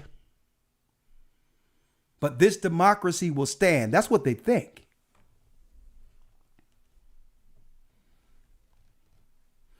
There's another thing that happened that I'm going to talk in particular. I'm going to talk about this Friday on Patreon. There's a sister who, I can't show the video here. A sister, though, who filled online that she was going to actually go into a white neighborhood to actually get some of the stuff. So she said she was a white person, just so that she can be approved to actually go into a clinic on the outside of her area. She went to the place in a white neighborhood, and then when they seen she was black, they turned her away. And she says, why? Can I get it here? It was like, no. You said you were white. Now, I don't know what's going on. To me, I believe in my natural self. I don't believe in nothing else for me, because the laws of God makes it clear that we ought to put only the things that in the Bible in my, only things that's in the Bible that's clean according to God's law can go into my body. That's my religious protection. I believe the Most High have made herbs and all those other things for me, and it worked since Adam. So if somebody want to go do other things, I'm not saying don't do it. It's your business. All I know is, hey, she filled it out online. She said she was white, went into a certain area, and they was like, well, no, you can't get it. She's like, it doesn't matter. You know I'm black, but you know. They was like, well, no, you can't get it. Go back to where you come from.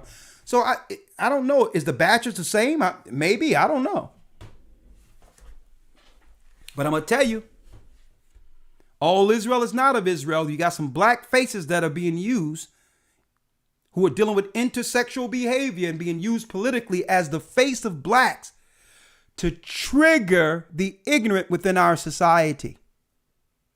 Don't ever let people trigger you and make you believe that there's one white racist that's against the world politically, that's against black people politically, and that they can put all the racism, the systemic racism that happened to our people since slavery, on one white man named Trump.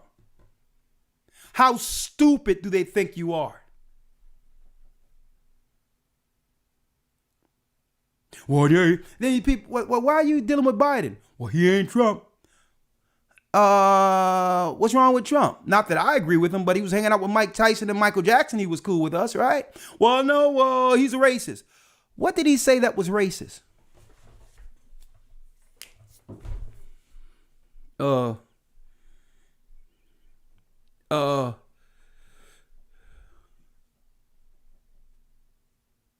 like Trump, huh? No, I'm just asking you. You said it as if you have information, because the reality is every person is for their race.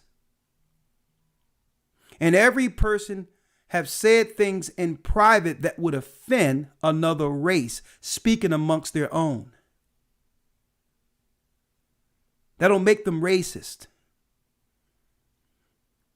Sense of humor, jokes, being able to crack jokes, being able to say things that you can't say to others in public is how the world is. There's the public persona in which you interact with people, and there's personal things where you can crack jokes against another race without being canceled. And this is why I'm against what they did to John Gruden. John Gruden didn't do anything different than what black men do the same thing when it comes to white people. And this is what makes Dave Chappelle so funny, because he's only saying what black people say amongst each other.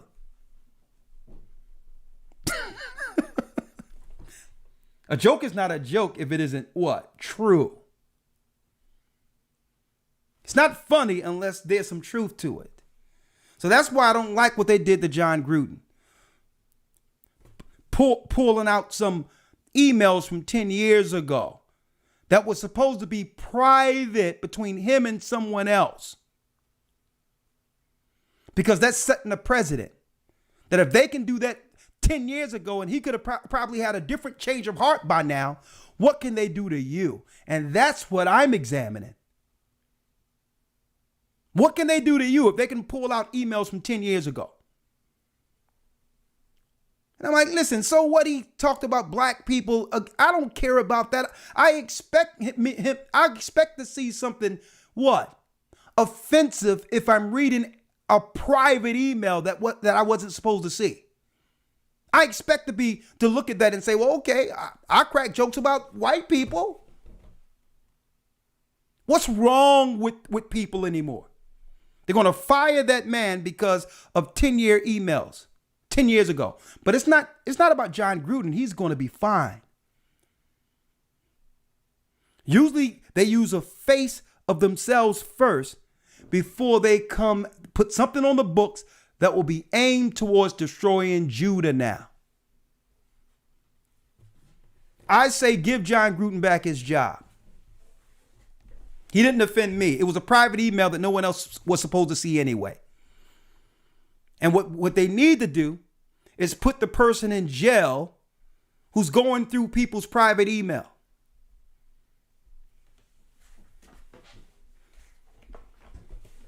Elder Lawyer. Yes, sir. You mentioned that because hold on. As you were mentioned, or as you stated, when it comes to using the example of the John Gruden, okay. Well, let me bring you in. Let me bring you in. Hold on. Yes, sir. I want them. They have to see you. Okay. One moment. Okay, Elder Lawyer, you're good. Yeah. So what we have to realize with these agendas, there's always a pattern. It starts off with one person being either demonized, someone being punished, or like you mentioned, emails, private emails from 10 years ago. And usually it's something that we all can agree with. Elder lawyer. Elder lawyer. And I hear this all the time when I talk about Trump hanging out with Tyson and all these other people. I'm not saying he's not racist. But why are we finding out about his racism now? And I'm saying this, it was so convenient to bring out what? What was the name of that? The something Park 5? What was the name of that documentary? Central Park 5. It was so convenient to bring out the Central Park 5 when they did. So all of these years we knew about the Central Park 5, but all of a sudden it happened how long ago? It's going to come out now? So you have to look at the timing of it. You think they care about what happened to those boys at Central Park 5? They pulled it up so they can be used politically to galvanize black people who's willing to vote only on with their emotions. Mm-hmm. Okay? There's not a white man anywhere publicly who have done more damage to black people than Biden's law, than the Crime Act that was shaped and drafted by Biden.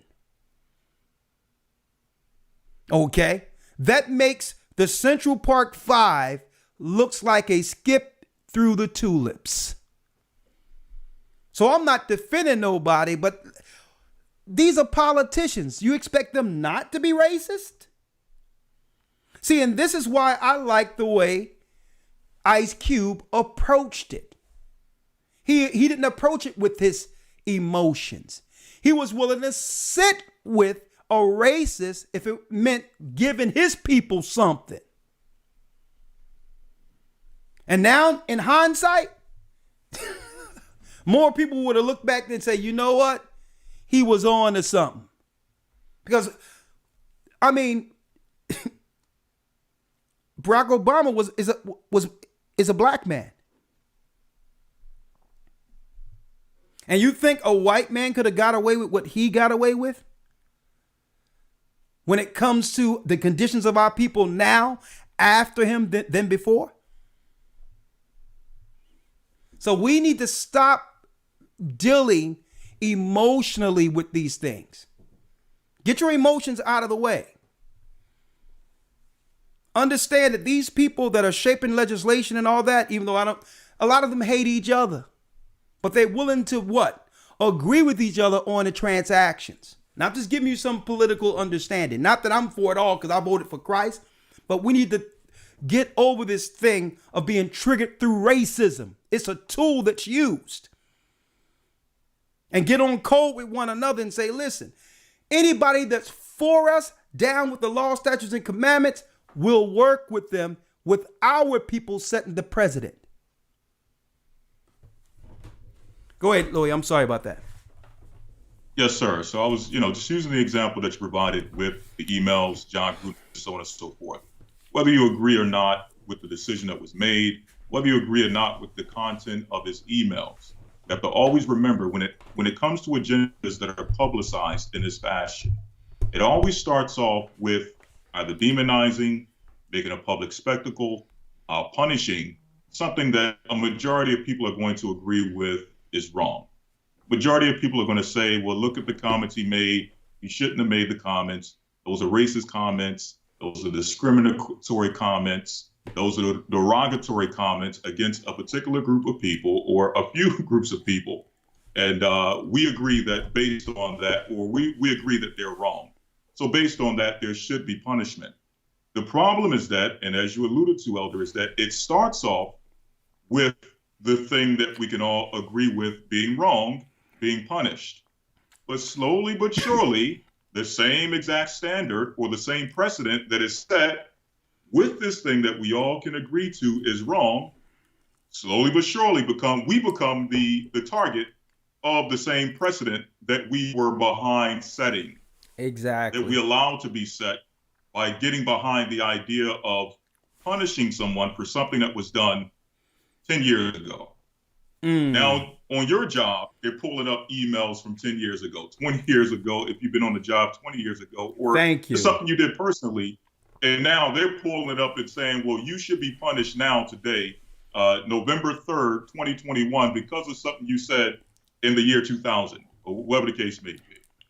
Exactly. We have to always look at how these agendas are used and how we ultimately end up the target. We, Judah, and the 12 tribes of Israel end up in the crosshairs.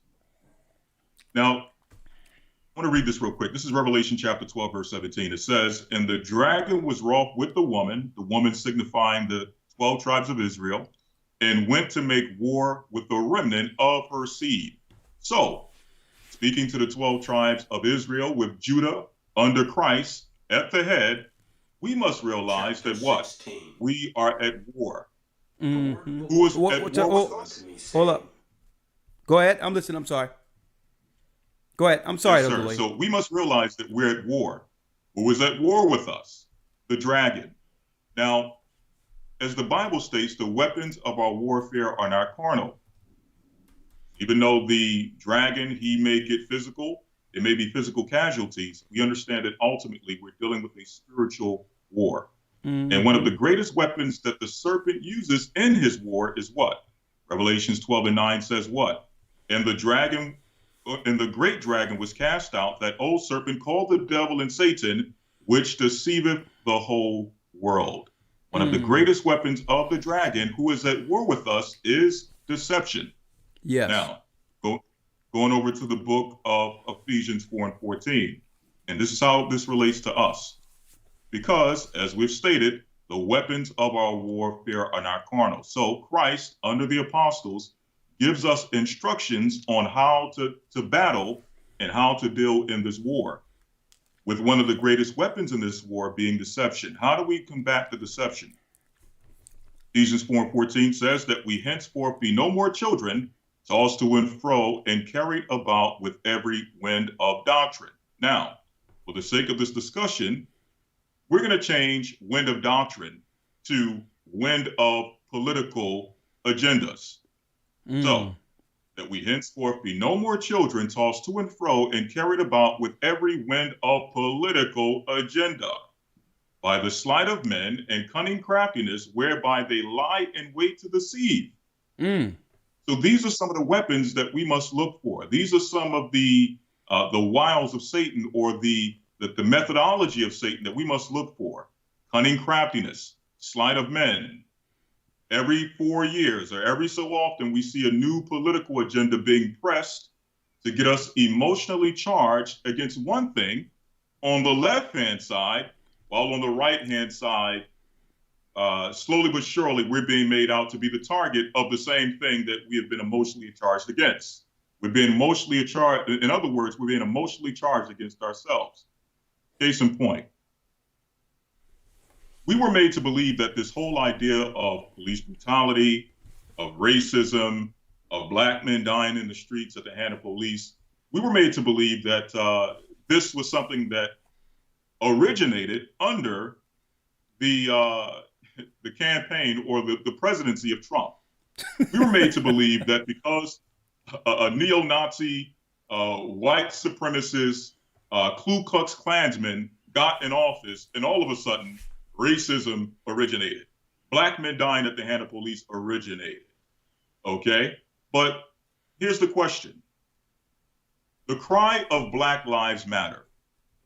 When did we first begin to hear the slogan or the cry, the war cry, the battle cry of Black Lives Matter?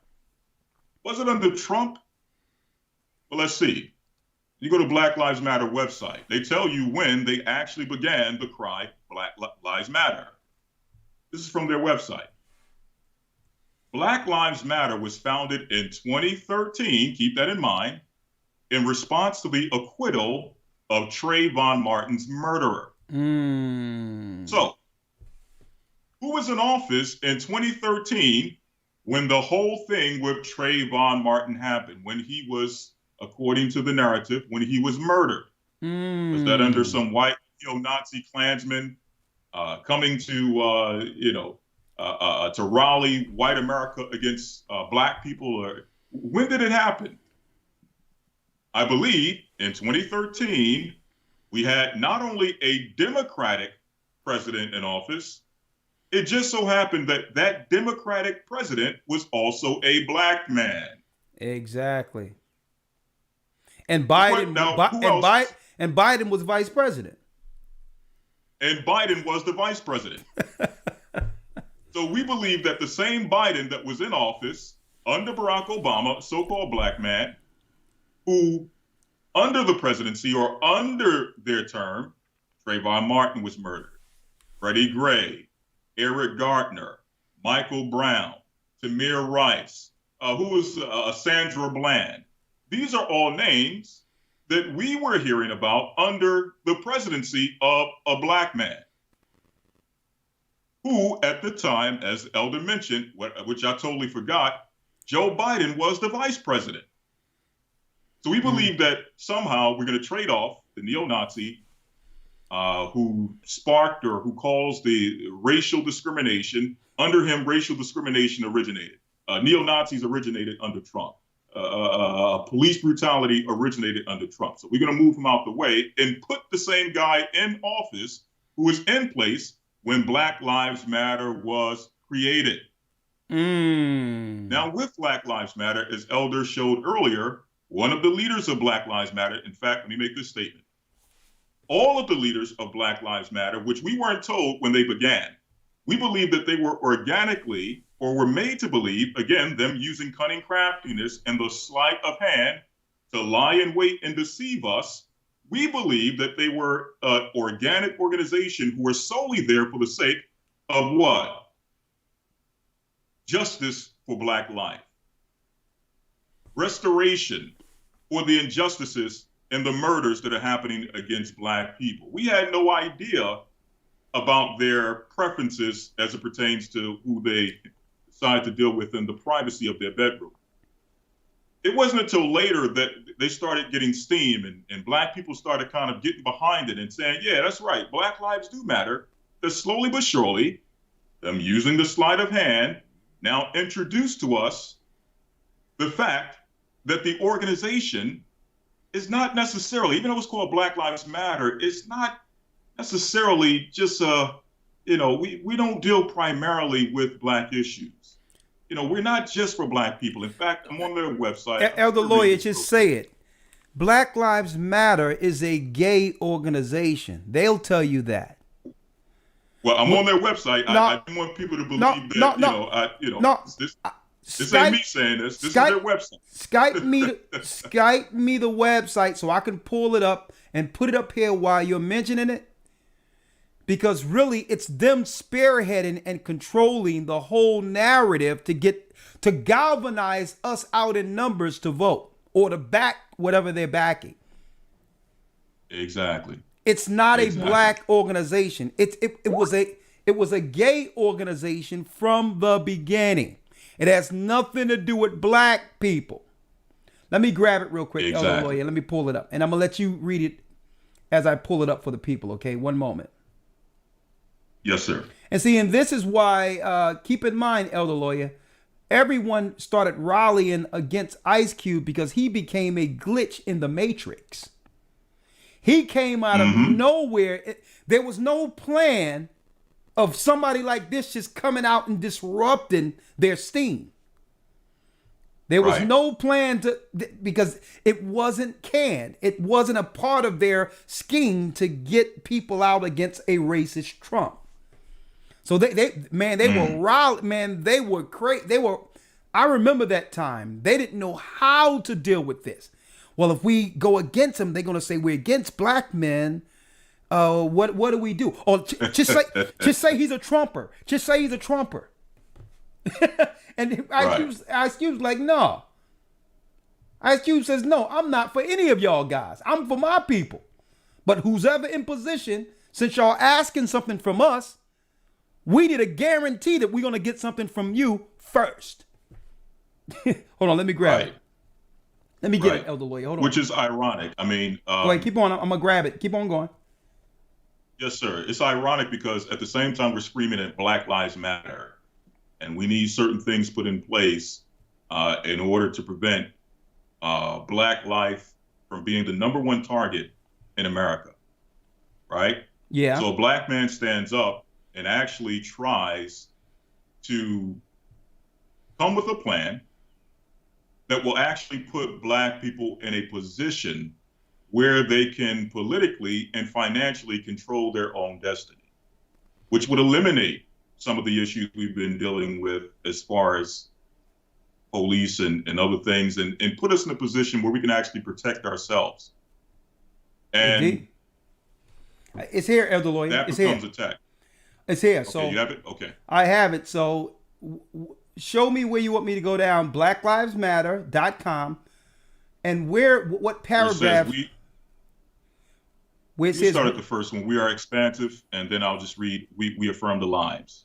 Okay, we are expansive. Go ahead.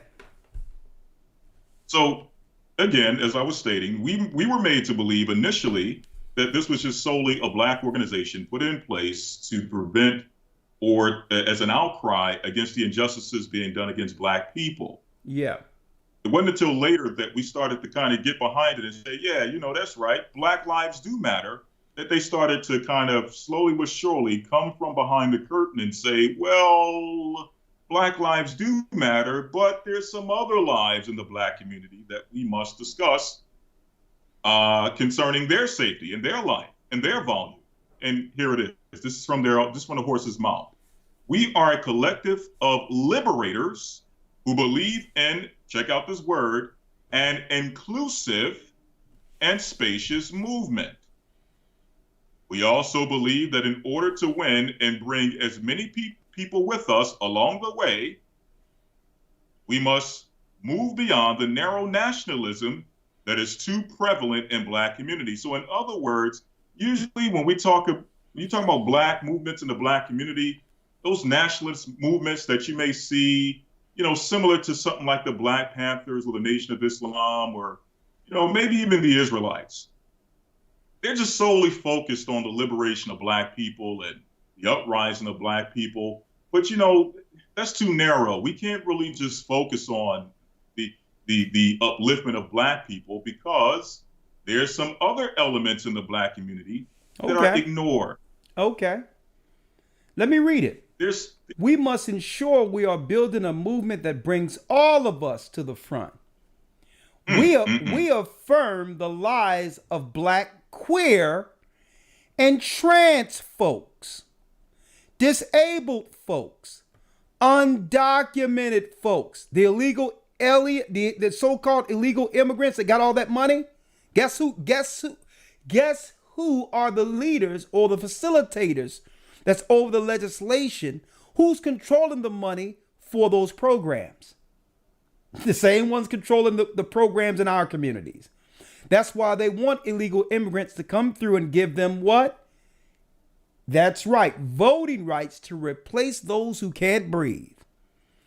Mm-hmm. Black, queer, and trans folks, disabled folks, undocumented folks, folks with records, women. Where's men at? The only men they're dealing with here are Black, queer men and trans men.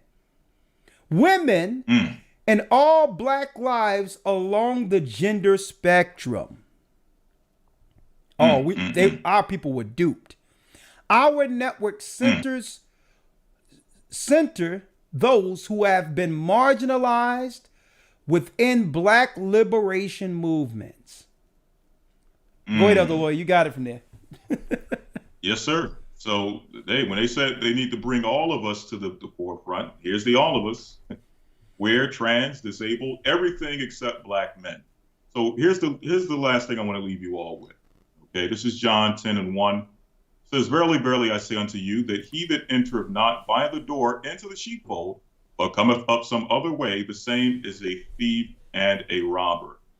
You're going to realize, and many of you have realized, that everyone who initially came into the sheepfold, claiming that they were for the sheep, claiming that they were coming to protect the sheep, claiming that they were for the life of the sheep and fighting against the injustices that are being committed against the sheep, you're finding out slowly but surely that every last one of them was a thief and a robber.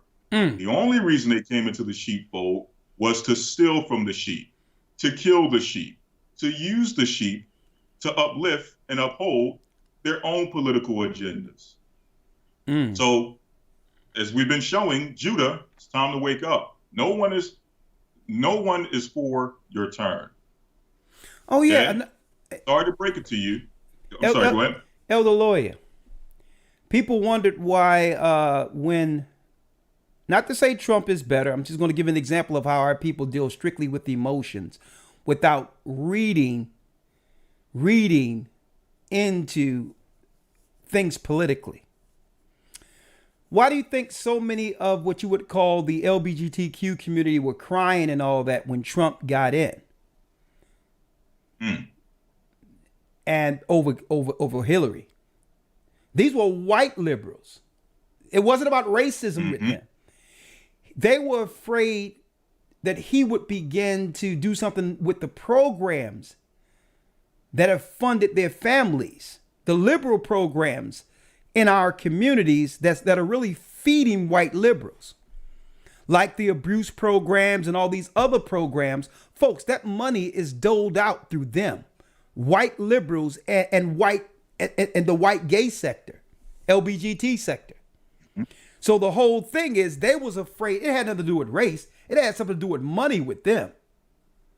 Because even Trump was even talking about, well, yeah, there's some programs we can help the black people with. But what do that mean? They get a little less of the minority pie. Less will go to LGBTQ if he was to take that same pie and say, well, let's give something to black people. See?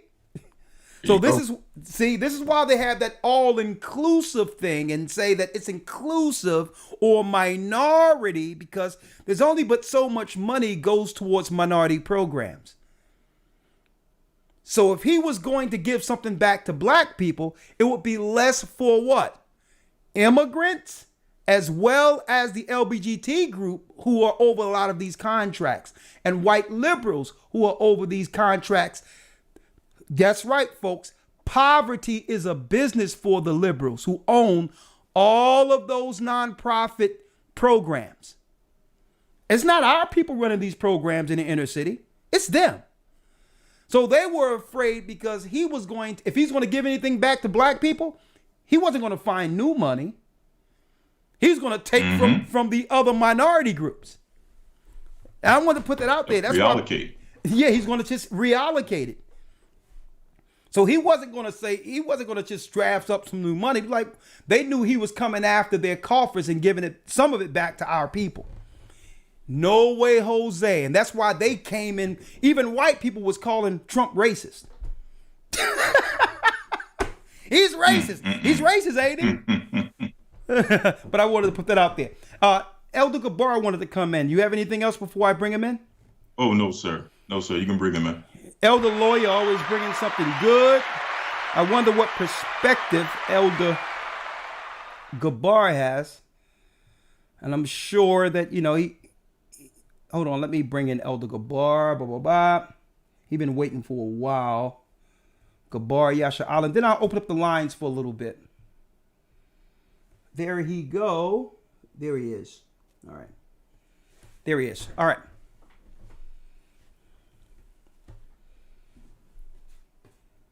Okay, I'm waiting for you, Elder Gabar.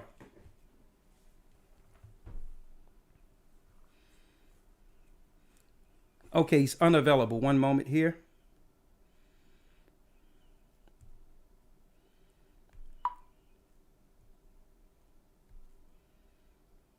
And while I'm getting him, I'm going to tell you, we got a new Hebrew Bible Academy going on.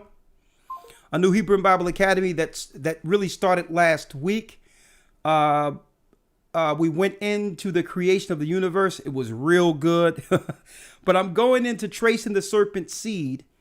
And Elder, I'm going to start it off from breaking down the angelic forces, the invisible, and what happened during creation where the dark forces were actually, believe it or not, folks, trapped. They were trapped in the face of the deep. And when the Most High put a firmament around them, the dark forces or the fallen ones who began on this side of creation, earth. I'm going to be going into the invisible and the true forces that are running the world. Okay, I'll be talking about that.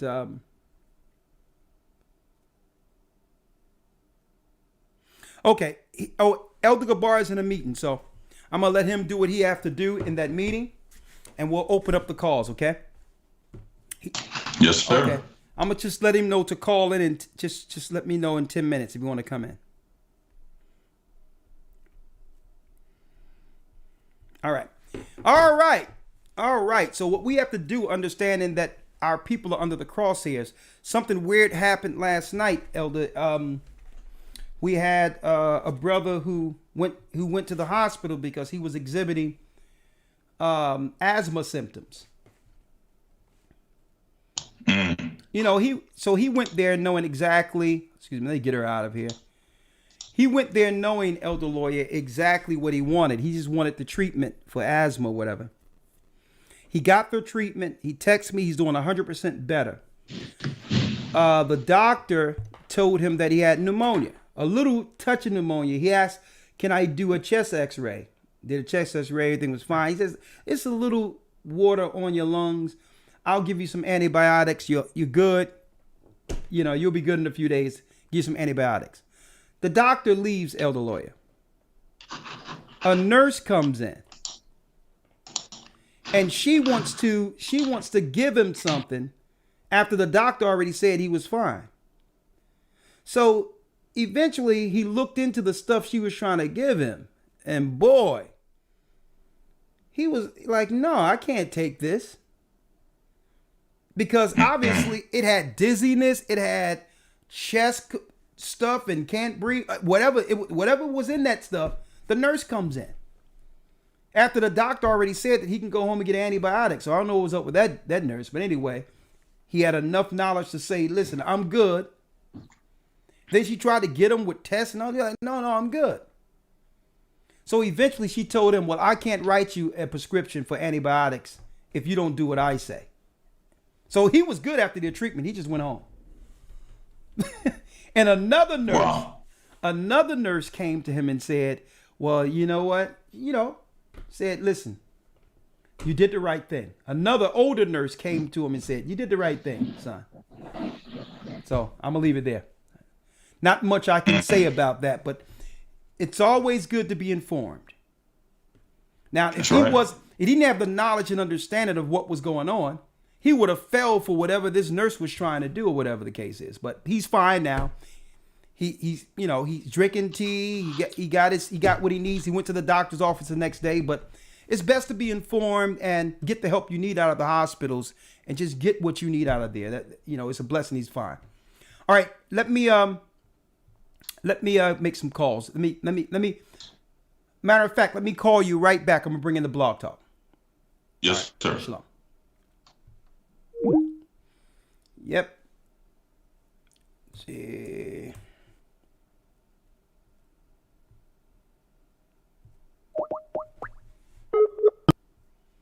Welcome.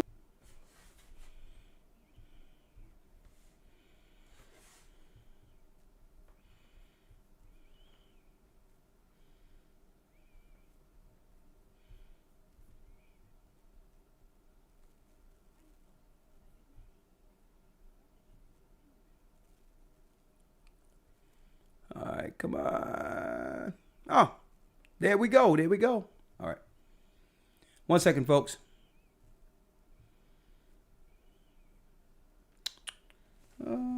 Yeah.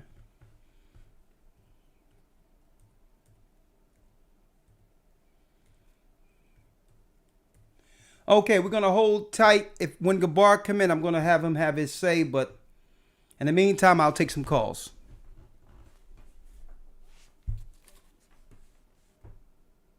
Blog Talk Radio. Please hold and you will be able to listen to the show. Unmuted. Okay, I'm unmuted now. Let's go. Edward has a comment, 501 area code. Edward. We're going into breaking down the the lynching, the social lynching of Judah. And brothers and sisters, it's time for us to get behind our men. Not on no George Floyd garbage. 501 area code. Shalom, Elder. Hey, Edward, you're live. The floor is yours. Yeah, I just wanted to add a comment, based because I kind of caught the end of the show, but based off of a particular source that I'm hearing, I'm not going to give the name. It's an online forum through BitChute, but they were talking about white supremacy being tied with Iran, and so I'm looking at this and and comparing notes to what you are bringing, and to see how it how it's kind of like all over the place, but they're definitely have a lot to say regarding this this white supremacy stuff, and having a reason to go to war with Iran, which is it's kind of ridiculous when you look at it. I'll be willing to give you the source offline, or what have you. I would appreciate it if you would give me a call sometime so I can speak with you concerning some things as well too. Okay. Oh, well, I'm gonna place you on hold, brother, and make sure the elder write your number down, and I'll call you soon. All right. Okay. Thanks a lot, Elder. All right. Well, bye. Anytime you hear about the news trying to demonize and try to use verbiage like white supremacy, know that it's straight garbage. Okay, straight garbage. Okay, the only thing they're trying to do, just like when they went into the 1% and all this old other crap, let me tell you, it's all about trying to win over the sentiments of the grassroots, to make us believe that they're actually on our side concerning things. Okay, so they're going to try to use verbiage like white supremacy, white nationalists. We are against these white nationalists. These are white people on TV saying this too. And you know that they're laughing and joking the whole time in boardrooms making this crap up. Okay. All right. It's really about having us believe that there's some people in high places fighting white supremacy. It's utterly ridiculous. There'll always be white supremacy until Christ returns. It's called the Roman Empire. The Bible prophesied the Roman Empire, the fourth beast. Okay, so they can put that out there, to try to trigger those who don't know any better to go against the system, to stomp you out. That's all they're doing. It's bait. White supremacy. If they was against white supremacy, what they'll be saying in of itself is it's time for us to stop our own rulership. I'm against my own rulership. Utterly ridiculous. 404 area code. Hey, Elder, how you doing? I'm blessed by the best, and his name is Ahia. The floor is yours. Thank you. Yeah, I'm calling on the social lynching of Judah. I have a couple of comments, and I want to ask you a question at the end, if you don't mind. I'm reading a book right now. It's called The Negro Project. Mm-hmm. I don't know if you've heard of it. But before Planned Parenthood was actually called that, it was called The Negro Project.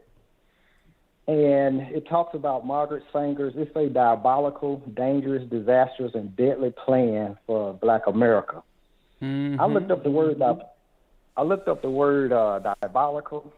It actually means characteristics of the devil, or so evil as to be suggestive of the devil. Mm. So the biggest social lynching of Judah that we have going on right now, this book has been an eye-opener. We have 1,000 abortions a day in the Black community. That adds up to 500,000 abortions a year.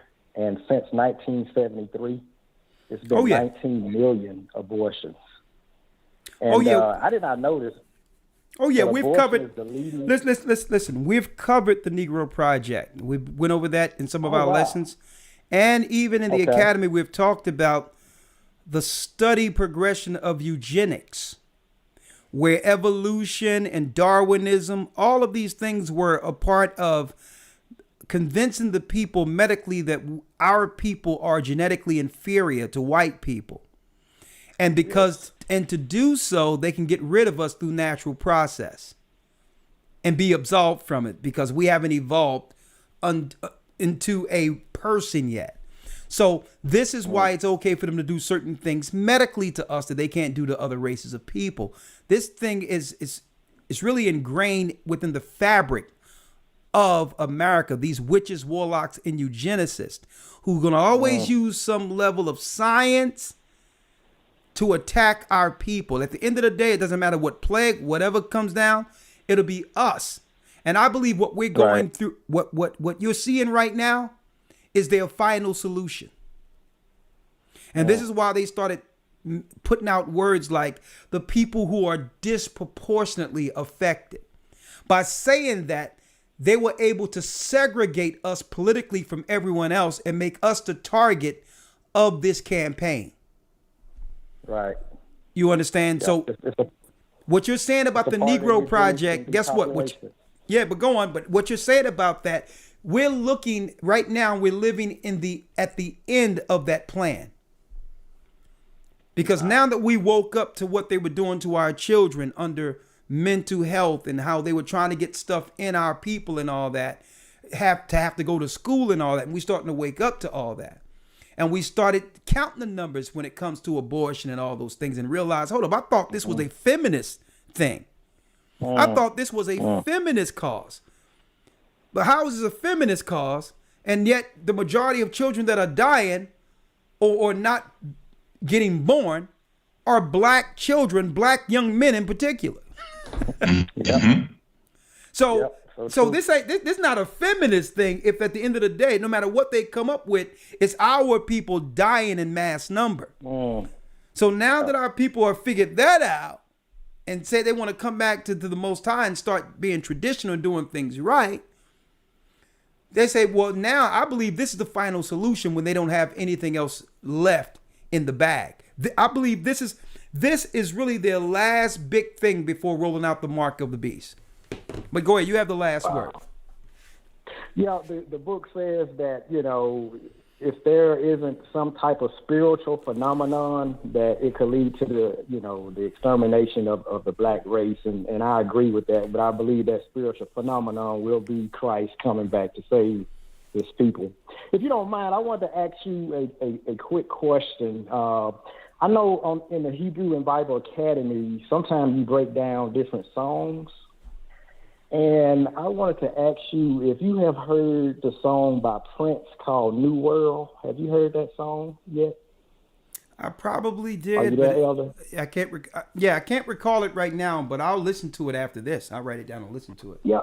I was going to ask you if you get a free 3 minutes.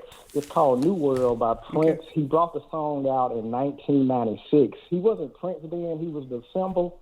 Yeah. But in the song, he talks about the Jim Jones juice having a tracker in it. And I remember I think it was you went over DARPA on one of your Friday classes. So he also talks about the biology of the human being altered, and there will be a blurred line between male and female where you won't be able to understand. You won't be able to tell the difference between a boy and girl. So I'm man, that was 25 years ago when Prince, seemed like maybe he was connected to some information, because for him to say that is, that's pretty relevant in today's time. So I would like to hear your breakdown of that song, because I know occasionally, you do break down songs in the Hebrew and Bible Academy. And okay. That's all I wanted to talk about. Yeah. Well, I'll tell you what I'll do. I'll make sure. Let me put it here. What I'll do is I'll make sure I'll listen to it. Are you in this academy? Yes, I am. I'm in my 6th Hebrew and Bible Academy. I won't be missing any. So, I'm on Patreon, so everywhere you at, I'm there. If you, thank you. It's kind of like if you root for Naomi. So, I really am blessed by your ministry. I appreciate it. Oh well, praise. It's the Most High's. It's the Most High's work. You know what I mean? So. Yes, sir. Yes, sir. And I need you to check this out because Elder Ramar sent me something, and I'll listen to the song and we'll review it together in the academy this Sunday. Okay? All right. Thank you. I appreciate it. All right. Shalom. All right, and we'll be going into the truth concerning the dark forces that rule this world. All right? The truth about what they call aliens. Tracing the serpent seed next Sunday.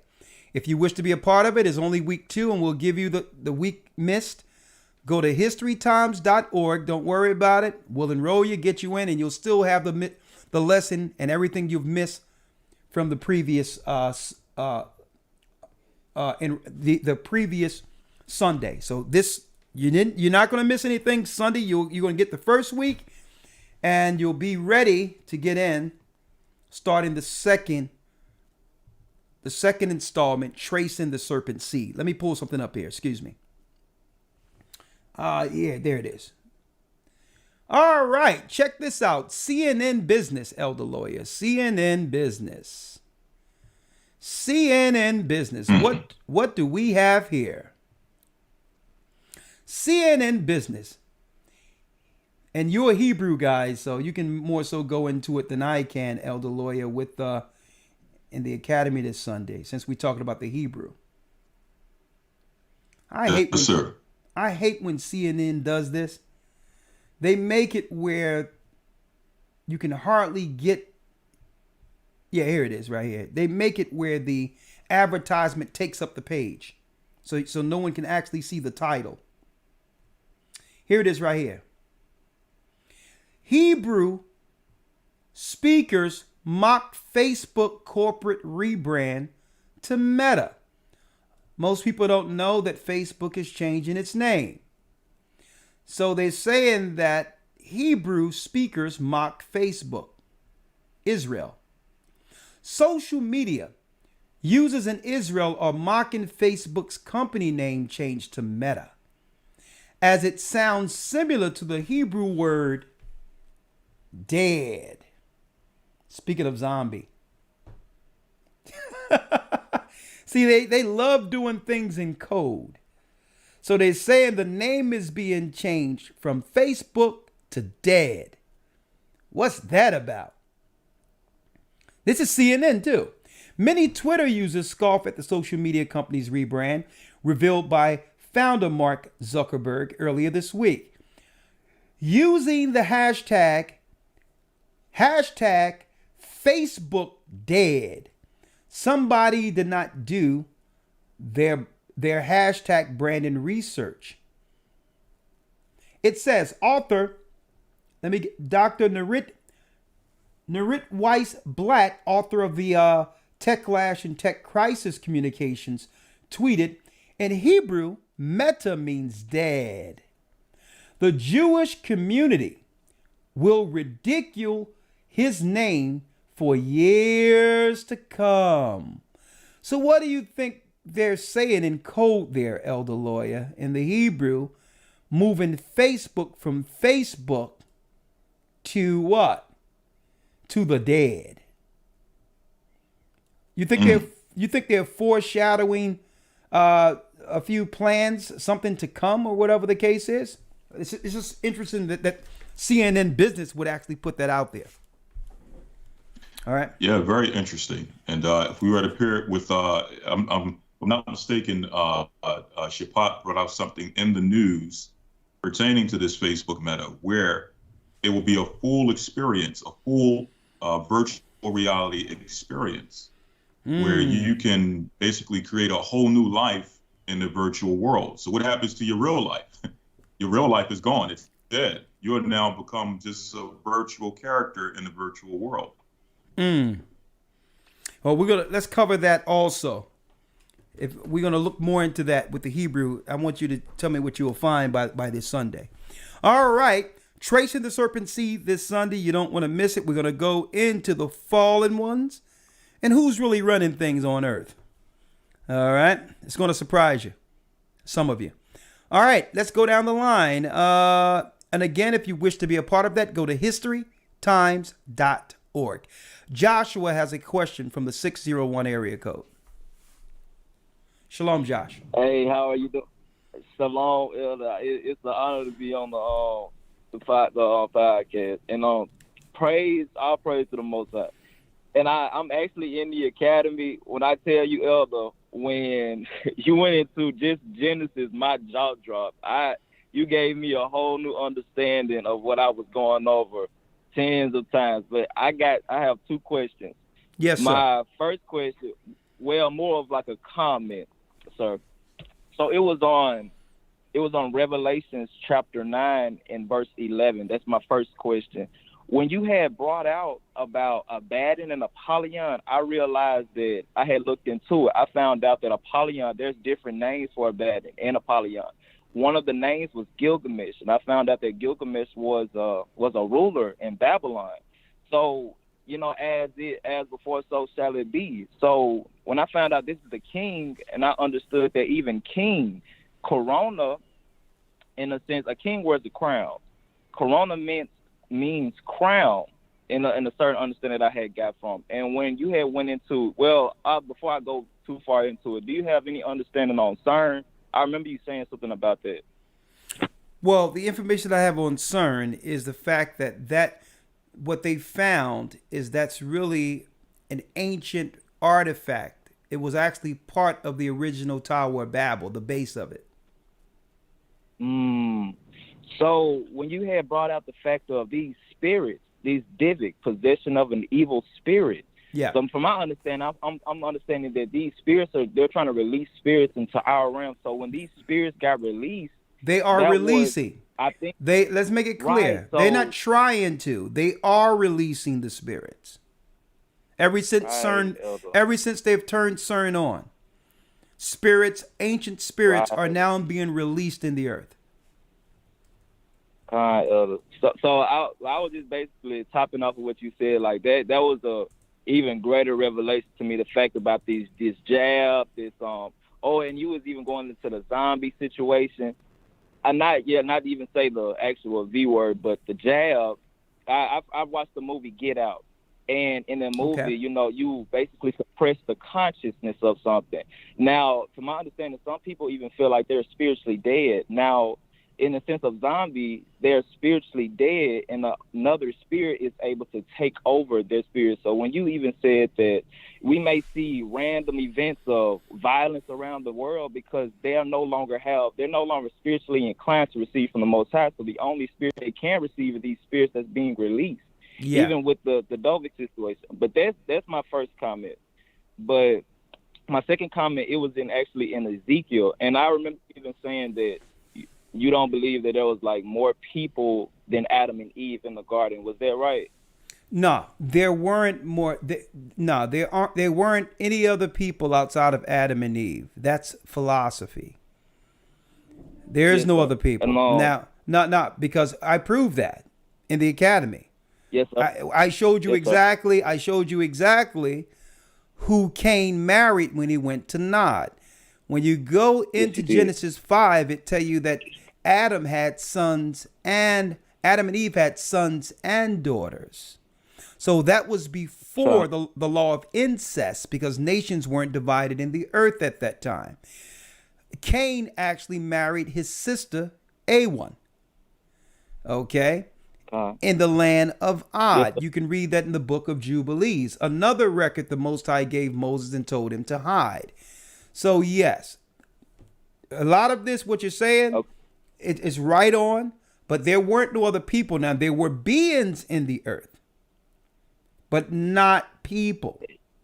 Now, the beings, now hold up now. Let's not put the cart before the horse, because this is why I'm going into tracing the serpent seed this Sunday.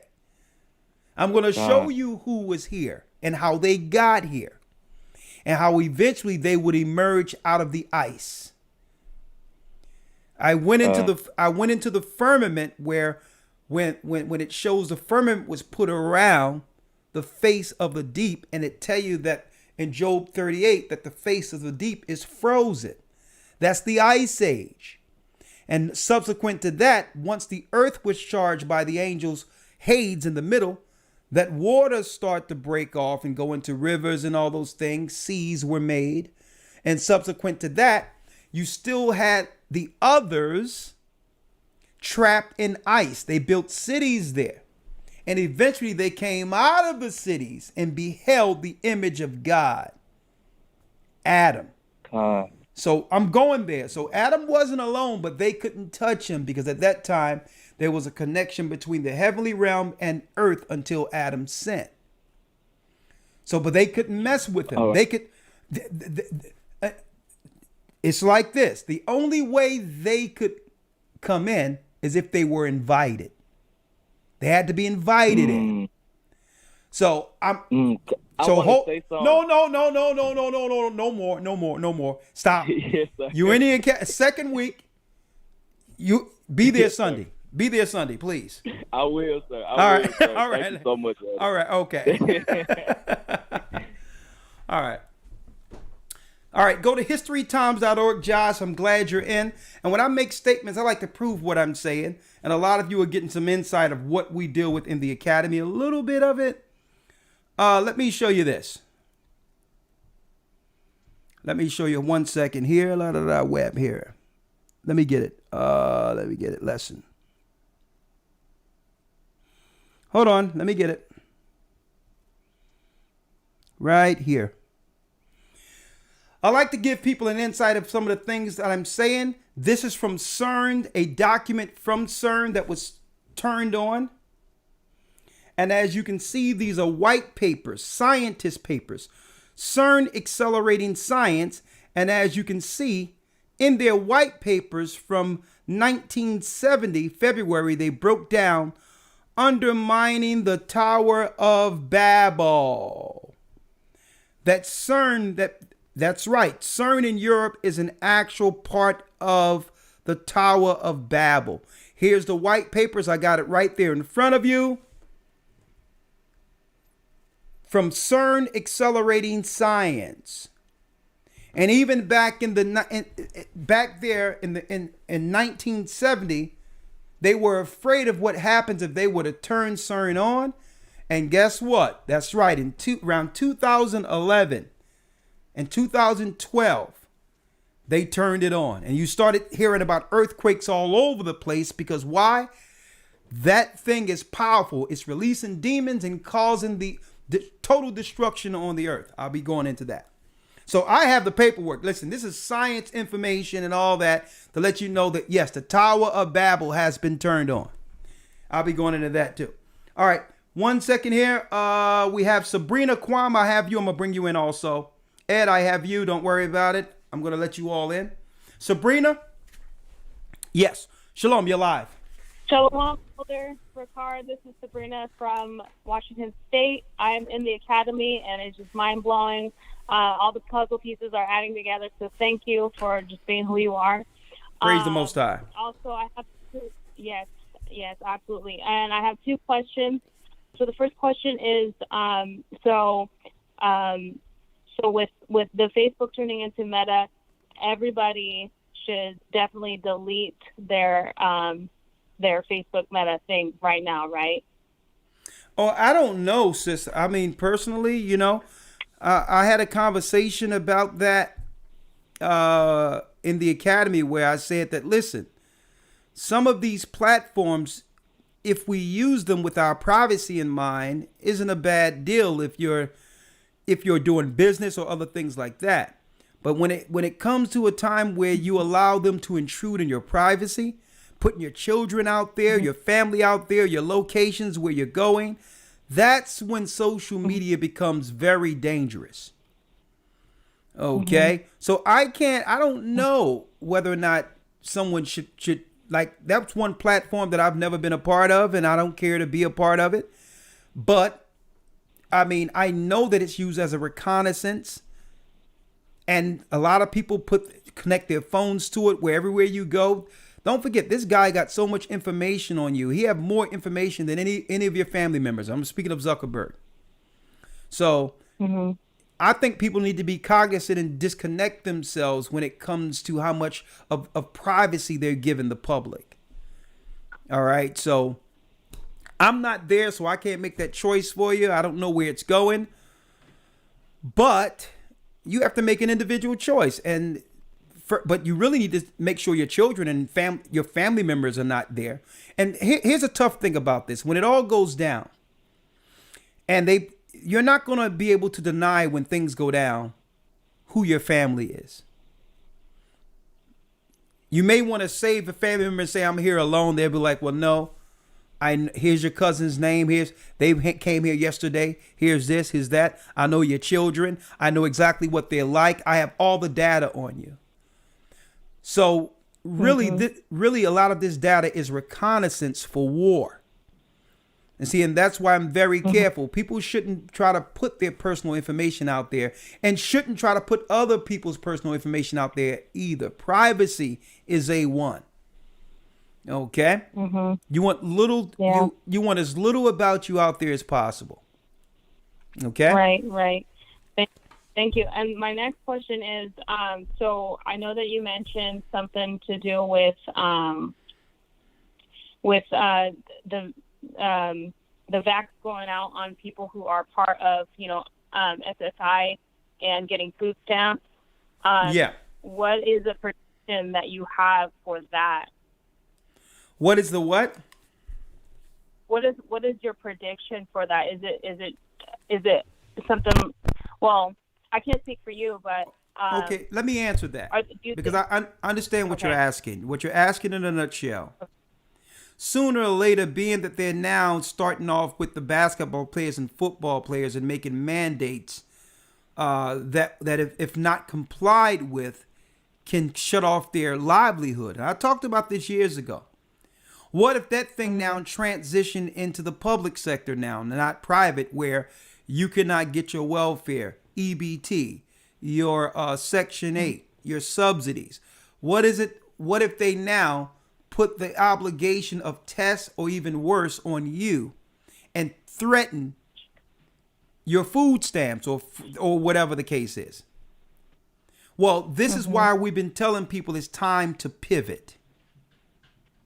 Don't allow the circumstance to force you into a choice, not a choice, a circumstance in which there is no choice, but to sacrifice yourself to make sure your child eats. Okay, you don't want to get there while there's still some similitude of movement. We need to get in front of all of this to make sure that if they say, well, listen, we're going to cut you off tomorrow, you're not going to make a decision based on not being able to feed your family. So now it's time to start pivoting. And this is what COVID allowed others to do, to begin to understand how to be able to operate in some level of entrepreneurship. Find a gift, do it. I mean, hey, I went and bought myself a flat top that for cheesesteaks and all that. I got that right there waiting. So that if I have to make some sandwiches or whatever the case is, boom, you can get yourself a truck. You're going to make me one right. Listen, go downtown, get yourself a cheap vending license, go to Amazon, get yourself a flat top and a deep fryer. You can got your fries, you got your wings, you got your bread, you got your sandwiches. Whatever the case is, start finding a way to make money while the getting is good right now and stack and prepare. Make sure you have herbs. Make sure you have all the herbs of the earth, because sometimes you may not be able to get to a hospital and you'll need herbs to help you for whatever the case is. And food. Make sure you have food stored. So now it's about getting in front of it, knowing that this what we're discussing may be the next move. If they can tell Kyrie Irving, well, listen, in New York you can't play basketball, even though other people can come in and play that didn't get it. By living in New York, you can't. If they can cut off $9 million, they can definitely cut off $9, $10, $30 million from a man strictly because he don't want to take a medical procedure. they could definitely cut off some food stamps. I mean, an EBT card. Okay? So it's about pivoting and getting in front of things now, knowing it's coming, okay? And more so than anything, get with someone of like mind that you can trust. And say, well, listen, let's try to let's do some co-oping together. Let's co-oping finance, not financially, but storage and things of that nature, and make it where it's a team play, where it's not just an individual, and make sure it's someone you can trust. But now it's time. It's time to start planning, sister. All right? All right. Well, I can't wait to try what you throw on the grill. Oh yeah. Hey, let me tell you, folks. Like I said, it all started a long time ago when I asked my father for some money. He talking about allowance. And I'm sitting there I done grew out of my pants and everything, and I'm still asking for allowance. He said, I got some allowance for you. And I'm like, yeah, what's up? Where my money at? And he took me downstairs and pointed me to a tool belt, some wood, and a hammer. He says, they go your allowance right there. I'm like, man, you gave Anton money. He's like, listen, dude, you almost wearing my pants. You ain't getting no allowance. You go over there and you make yourself a shoe shine box. Okay? I'll give you the schematics. You'll learn the skill. You'll have a shoe shine box, and you'll learn how to work wood at the same time. Boom. And then you can go downtown and shine shoes. $3 a shoe. They'll give you tips. You can go dance. You can spend, do whatever you want. And I bet you'll never ask me for another dime. He said, I bet you I'll be asking you for money, son. And hey, at that point, I realized it doesn't matter where you drop our people off. If you got the skills, you'll survive. We need to get out of this socialized type of thinking and move into the spirit of creators. I mean, if they can build a whole country using slaves, and we had way less coming off the boats. We didn't have no EPT cards. We didn't have it. We were just thrust into boats and build everything you see here. So it's time to start utilizing some of those gifts for ourselves. All right. Now, boom, boom, boom, boom, boom, boom, boom. Let me go down the line, a few more calls, and then we're going to break down. Okay, this has been a great broadcast. I don't want any overkill. And I tried to wait for Elder Gabar, but I'm sure he's in an important meeting. 646 area code. Let me bring Kwame in. Hey, Shalom, elders. How y'all doing? Shalom, how are you? I'm all right. Blessed by the best. I just wanted to just make two comments. One about the Arabs moving into the communities. You already know what that's about. You know, they always use them to take our women, to set up those shops where they sell the bacon, egg, and cheese on the roll without people behind it making it, and they won't touch the pork, but they'll sell it to us and all that, and they'll sell the cigarettes and the liquor and all that kind of stuff to our people to keep Judah docile, and also to convert us, because like Psalms 83, that's the scripture we always read that tells us that tabernacles of Edom and Ishmael, they confederate. They love to pretend like they against one another, like that left-right paradigm you always talk about. Okay. And they love to pretend like the Arabs are against Edom. And while Edom is using them to infiltrate into the communities because they brown skin, and they bring the corruption and stuff like that into it, and it changes the demographic as far as who you can trust and things like that. Because once they become Muslims, now everybody's an enemy in that sect.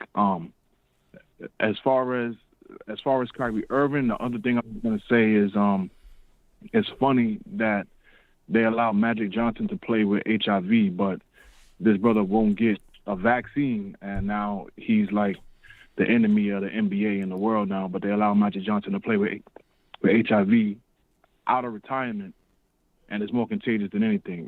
It's just crazy that this has become such a vital part of our lives to be jabbed up or not. It's ridiculous. It's ridiculous. Hey, it's deep that you mentioned the comparison. That was a great observation there, to mention the similarities, how they were able to introduce HIV to the black community through using a prominent figure we all looked up to, Magic Johnson. And that was the first introduction we had to any HIV or AIDS in our communities.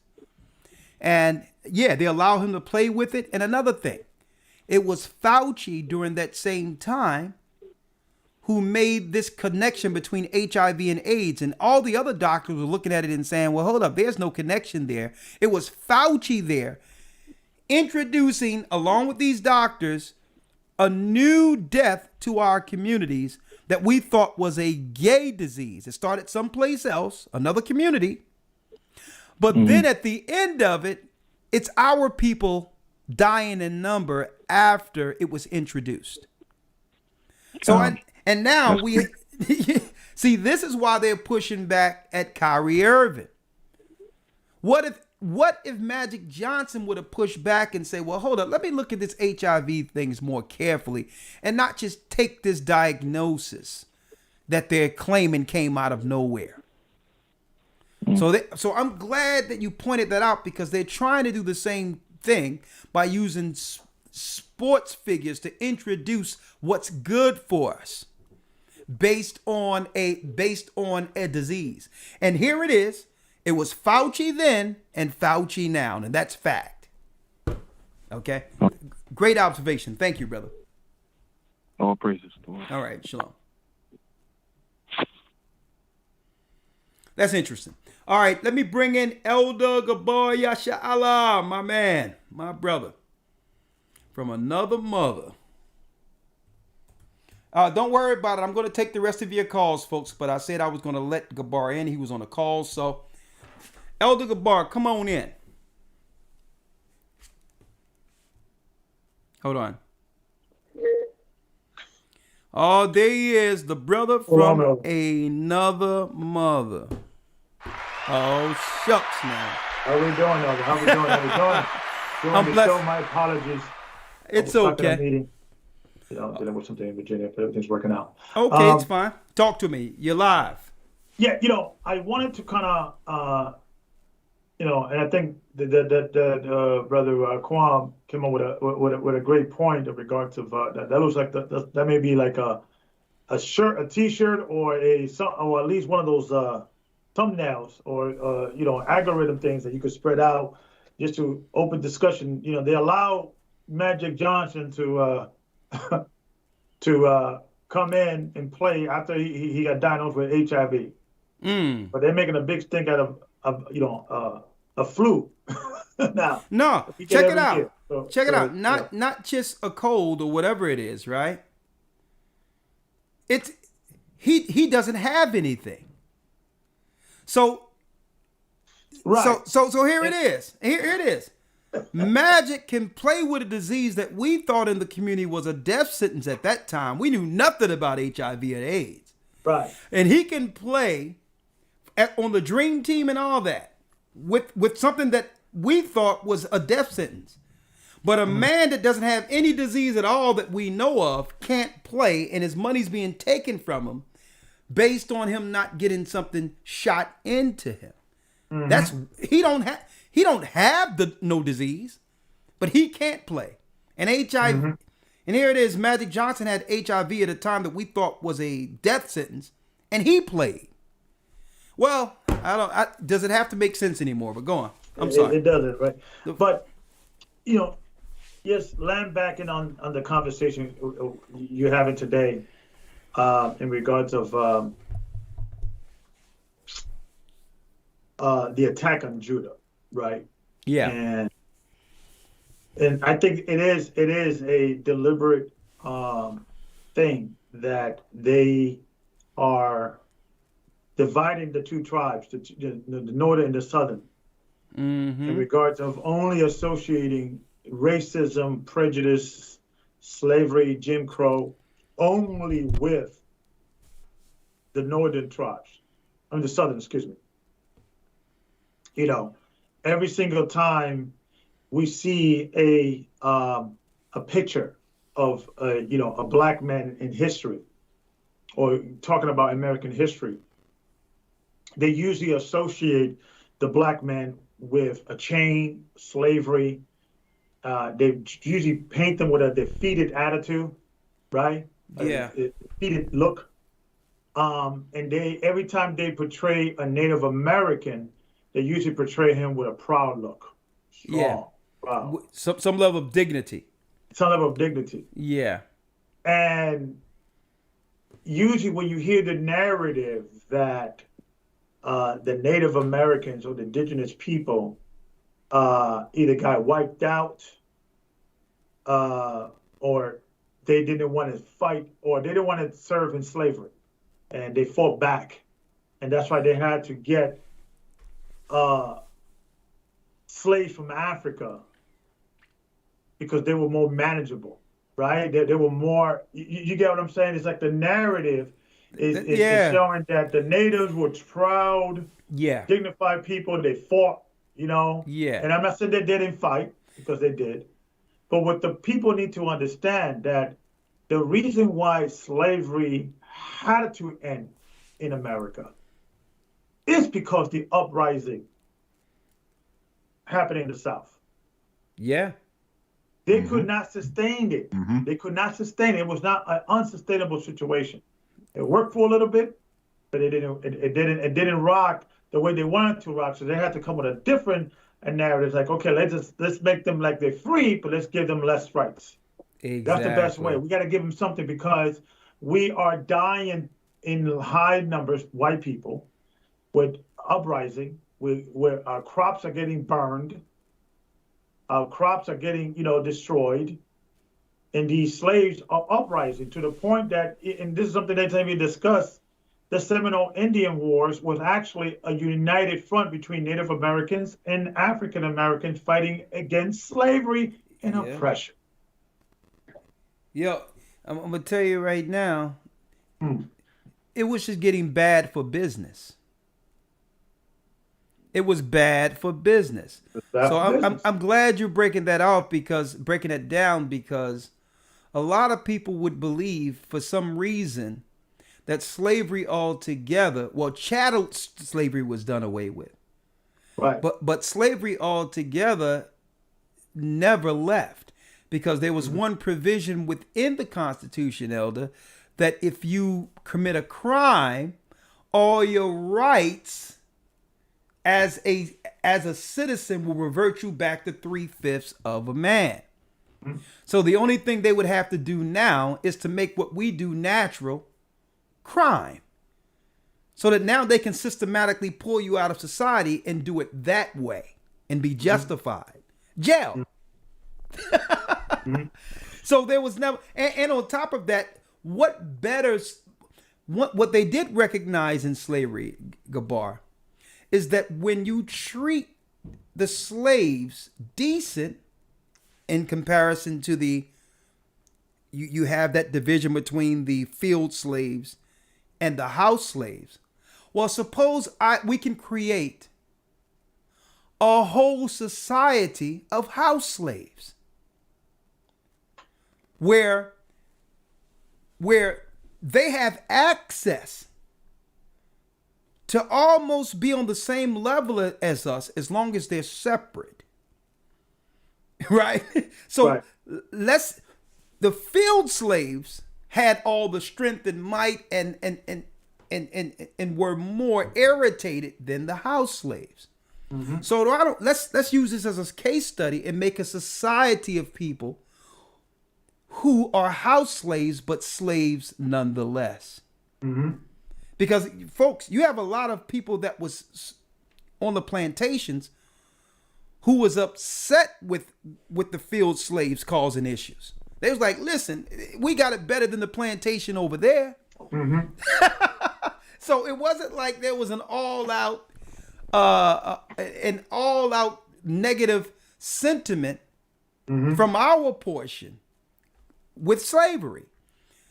So Esau sat back there and said, you know what? Hey, let's check out the mentality of those who was okay with it and make that a societal norm using psychology and giving them things and rewarding them like we did those who were in the house.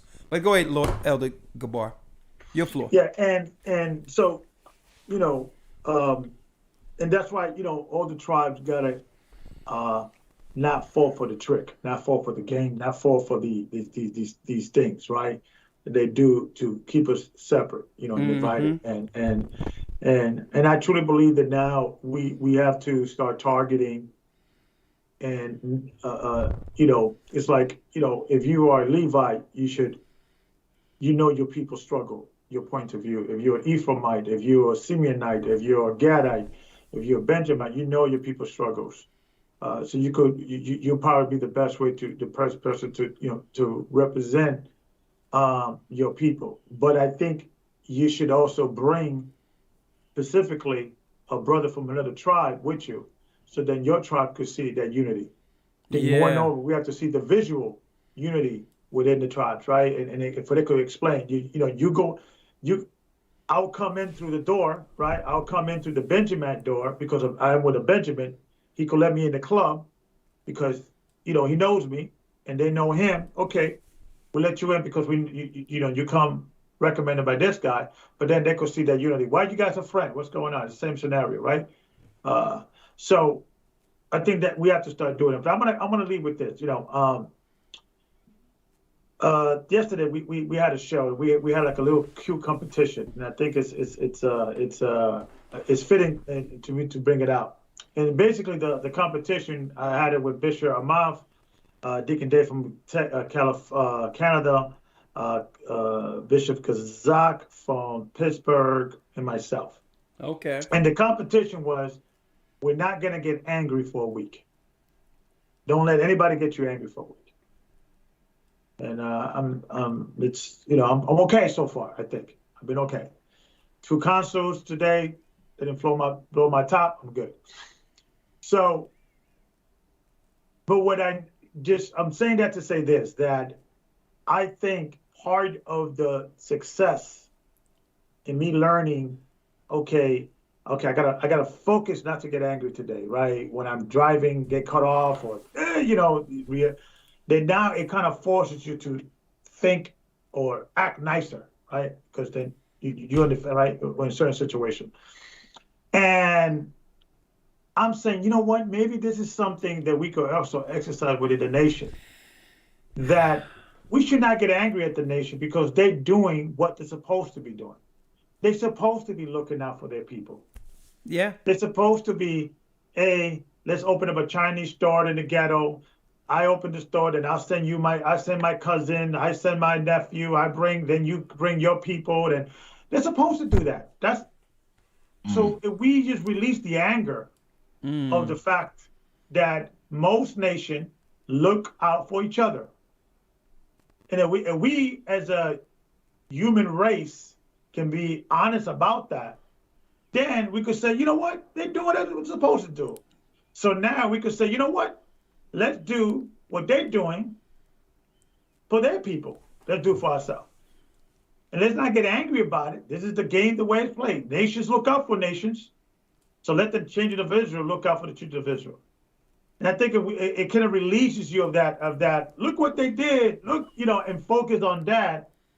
And because that could lead to hate and resentment, and it's not healthy. I don't think it's healthy for people to hold on to that hate all the time, rather than say, you know what? Listen, let's learn from these Gentiles in regards to how they do it.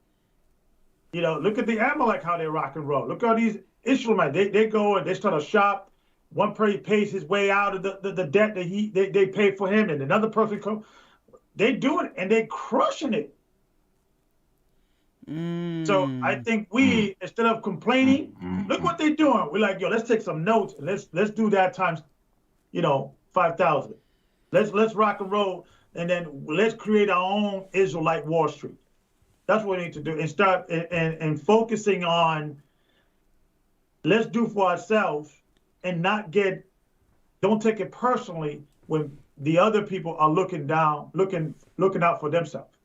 That's human nature. So let's look out for ourselves. That should encourage us more to love each other more, to forgive each other more, to work together despite if we have some differences. Because guess what? People in corporations, they're working together. They still got to bring that, whatever they need to bring. The boss wants them to bring the report, whatever. They're working together.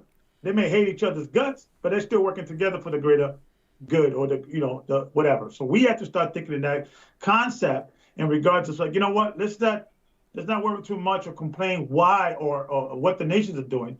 Let's do for us. Hey, let me tell you something, man. I wish I'd have heard this last night, but I was really helping a brother last night, and I'm going to talk to you about that. Mm-hmm. You know what? Add me in on that challenge. Okay, it's from Tuesday to Tuesday. For next Tuesday, we're going to do. Well, listen. Well, I'll tell you what. I'll start Wednesday and I'll end mine Wednesday. I will not get angry. I won't allow anything to get me angry, and I'm going to just try it for a week. And because I'm gonna tell you what happens when we're like that, temperate, like the Bible says. It takes the power from the devil. Mm-hmm. Like the only reason that, like these people I've mentioned, the Black Lives Matter and all these other intersectionals that's in position to control our community right now, the only reason they were able to get so many people to join the ranks in their campaign leading up to the election is because they were able to play on the anger of the people. That's a political tool. Mm-hmm. They were able to cause an environment that would actually draw a negative out of people that can be used, and they can use negative even to unite. That's how evil Satan is. He's the only power that be in the earth that can use negative to incite a positive outcome for this world, for him. He can get something positive out of triggering negative, the negative energy. It's fear, these two, fear and anger. I'm going to teach about that this coming Sabbath. Mm-hmm. Fear, I'm glad you said this. Fear and anger is his two tools. So what if they talk about George Floyd and I say, well, okay, I'm not angry. Let's get Ice Cube in the room so we can talk about the finances in our community to make sure another George Floyd would never die again. Because we can't bring George Floyd back, so I'm not going to get upset and anger and all that. We're going to do something about it by us actually fixing it permanently. Mm-hmm. Okay? And you can you imagine their reaction with that? Mm-hmm. Can you imagine? They wouldn't be able to use us politically anymore if they don't trigger us emotionally through racism. And that's why a lot of people get upset that I don't talk about the white man is this and the white man is that. Is because, let me tell you folks, who's more an issue? The white man or the politicians in our community that looks like us, that they put in place to carry out their plans? Look at our community. We voted the black people in. And look at our community. Mm-hmm. So I'm over that already. I realize that the whole idea of the white boogeyman wears a black face. Mm-hmm. Okay? So another thing, knowledge. I'm going to show you what happened when a brother went into the hospital last night, Elder Gabar. Mm. Even though the doctor told him it was okay and that he only had a little, because he went and got a breathing treatment for asthma or whatever, and then he was about to leave, and the nurse refused to give him a prescription because he didn't want to go along with everything else she was talking about. Mm-hmm. So I got right here, he texted me, and I'm going to show you right here. He texted me the vial that's in his hand, because he said he's going to check everything before he do anything, that she's tried to give him, even though he was fine. He just left with an asthma attack and he was fine. Mm-hmm. And he says, no, I'm okay. And you know what he did? Because the Bible says my people are destroyed for a lack of knowledge. The doctor said he was okay, and the nurse came in with something called it's methylprednisolone, whatever that is. And he was like, what's that? The doctor said, I'm good. Just give me my prescription. She says, no, but I need to give you this. And look at what the side effects are, Elder. Upset stomach, stomach irritation, vomiting, headache, dizziness, insomnia, restlessness, depression, headache, nausea and vomiting, weight gain, confusion, excitement and restlessness, swelling of your ankle, feet, or hands, skin problems such as acne, thin skin, shiny skin, increased thirst, infection is the side effects. My people are destroyed for a lack of knowledge. Now, what does that have to do with what he went there and got his breathing treatment and went home, and he's right now drinking teas and just he slept like a baby. He's little, after having asthma or whatever. I mean, it seemed like a lot of people are having asthma symptoms for some reason. So he went there and told him exactly what he wanted. They gave it to him and he got home. But the doctor, Elder Gabar, said he was fine. Said, listen, just go. I'll give you some antibiotics. You'll be fine. But then some nurse lurked in a couple of minutes later and tried to give him that. I don't know. Hey, people just need to be more on point and ask questions, because you do have the right to look up what's going on before it happens to you. And based on what I'm seeing here, if he was disoriented and dizzy, who knows what he could have signed or whatever there? Who knows where he would have ended up? Who knows? I don't know. I'm just saying. But anyway. That's why, it's so important for you, if it's all possible, become the vessel that would avoid, they would never need to hit to the, never go to the doctor unless you want to do a checkup.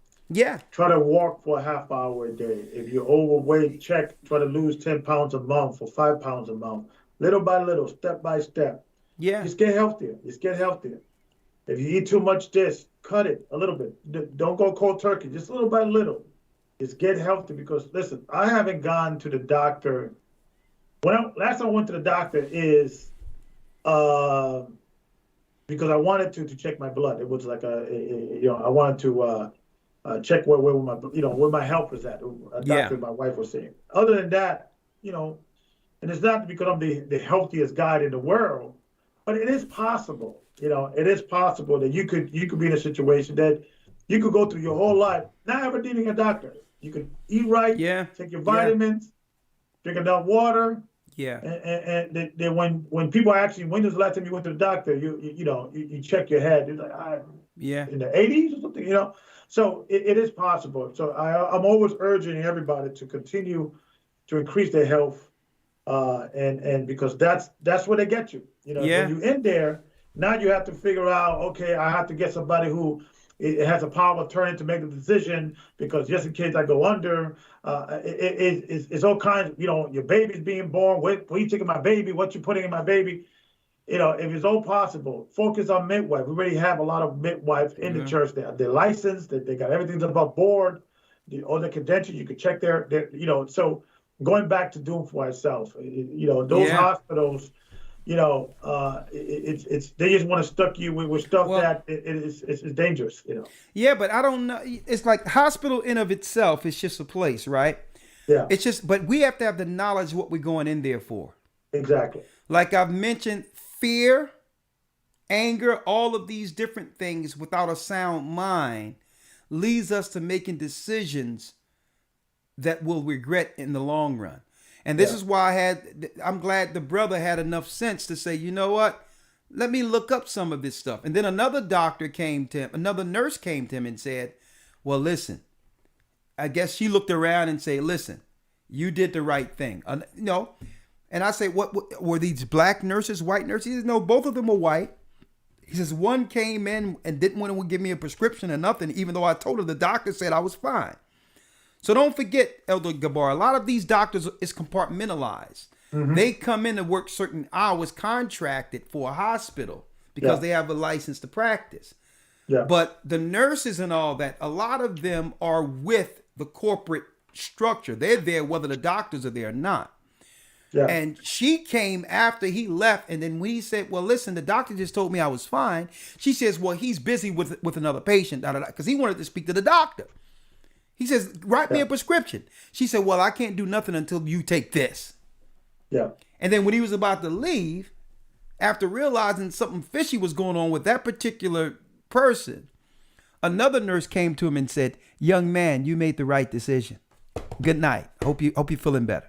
Yeah. And to kind of give you guys an insight in what goes in the medical work, because I used to do marketing for a radiology office. Okay. And I was friends with a lot of pharmaceutical rep. I had the opportunity to become a pharmaceutical rep. I was always afraid that I would be killing people or promoting death, right? So I stay away from that. But within the radiology and also the pharmaceutical, what they do is they do what they call it's like a workshop for doctors, educational. If it's a new technology or a new radiology machine or MRI, a CAT scan, a new service, we will do a luncheon and we'll invite the staff and we'll do a presentation. So you have a sales rep. This is what's going on in Medicine 2021. We have a sales rep speaking to hospital staff. We have a new technique, and this is how you can, these are the patients that you could subscribe this new technique or this new radiology machine or this, or yada, yada, yada. We're actually educating them in how to proceed these things. And this is the reason why. Because the medical laws, EPA laws and all that changes from month to month. Okay. So it's our job as radiologists that promoting, because, I used to, that was my job to make sure that doctors are up to date. Like, like for instance, doctor, if you could subscribe an MRI for headaches to see if they have this, that, and the other. Oh, I didn't know that. Okay. So it's up to us to make them aware of the different laws to help us to have them send us more patients, right? Okay. So within the pharmaceutical, and I see these presentations because sometimes we have I go first, I'm doing a luncheon and I'm seeing somebody else walking out, doing a presentation. Hey, what's up, buddy? What's going on? What you doing? Yeah, I'm here doing a rep. Okay. So it's part of the game. Okay. But we present this thing as an educational thing. With and giving them even the different insurances that do coverage and how you have to verbalize it, and for the doctor to get paid or the doctor to for us to get paid. For it won't be rejected. Same thing with the pharmaceutical. So the pharmaceutical rep, what they do, they go and they say, hey, there's a new drug. This is that it's FDA approved. And they promote it like it's a new wonder drug. Okay. And then and they have to, and you have a nurse says, are there any side effects? And they say, yeah, this mild side effects, this, that, and the other, coughing or headaches or slight this, that, and the other. And so therefore, when they have these meetings and then you have this new drug being pushed, then the administrator understands that, okay, if there's this new drug is going to be pushed, the hospital is getting paid and the pharmaceutical is getting paid. So if you've seen so a lot of it is driven by money and just, because every hospital is fighting tooth and nail to get approved for every visit.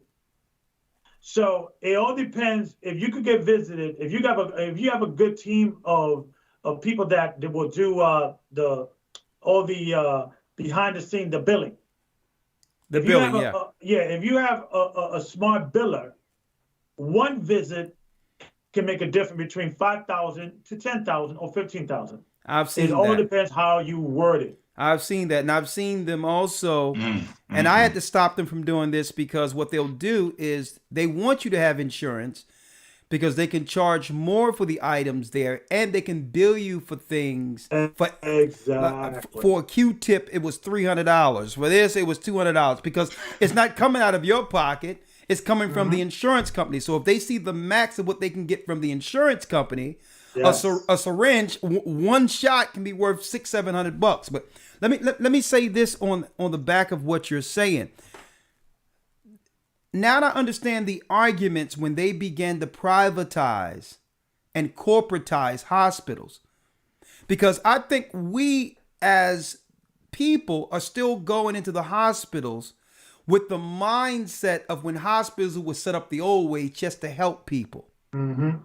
No, Right. we have to understand us going into a hospital now is not as a patient, but as a customer.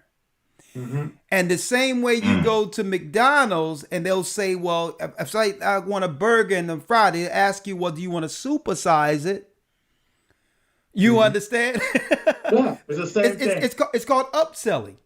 So since Exactly. they don't know if another patient is coming in, so it's corporatized. So, okay, you're about to go home. The doctor told you was fine, but I got this and I got this because I'm trying to add more to the bill.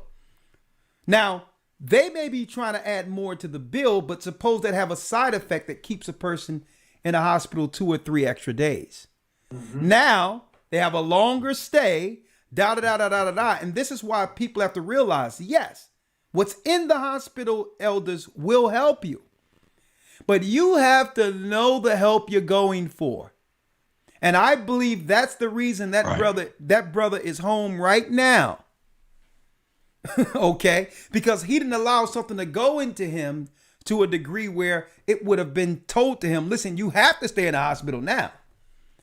Okay? You can't go. You can go if you want. And you sitting there groggy, your foot done swelled up. You can't even think straight. You're like, I'm not going nowhere. Exactly.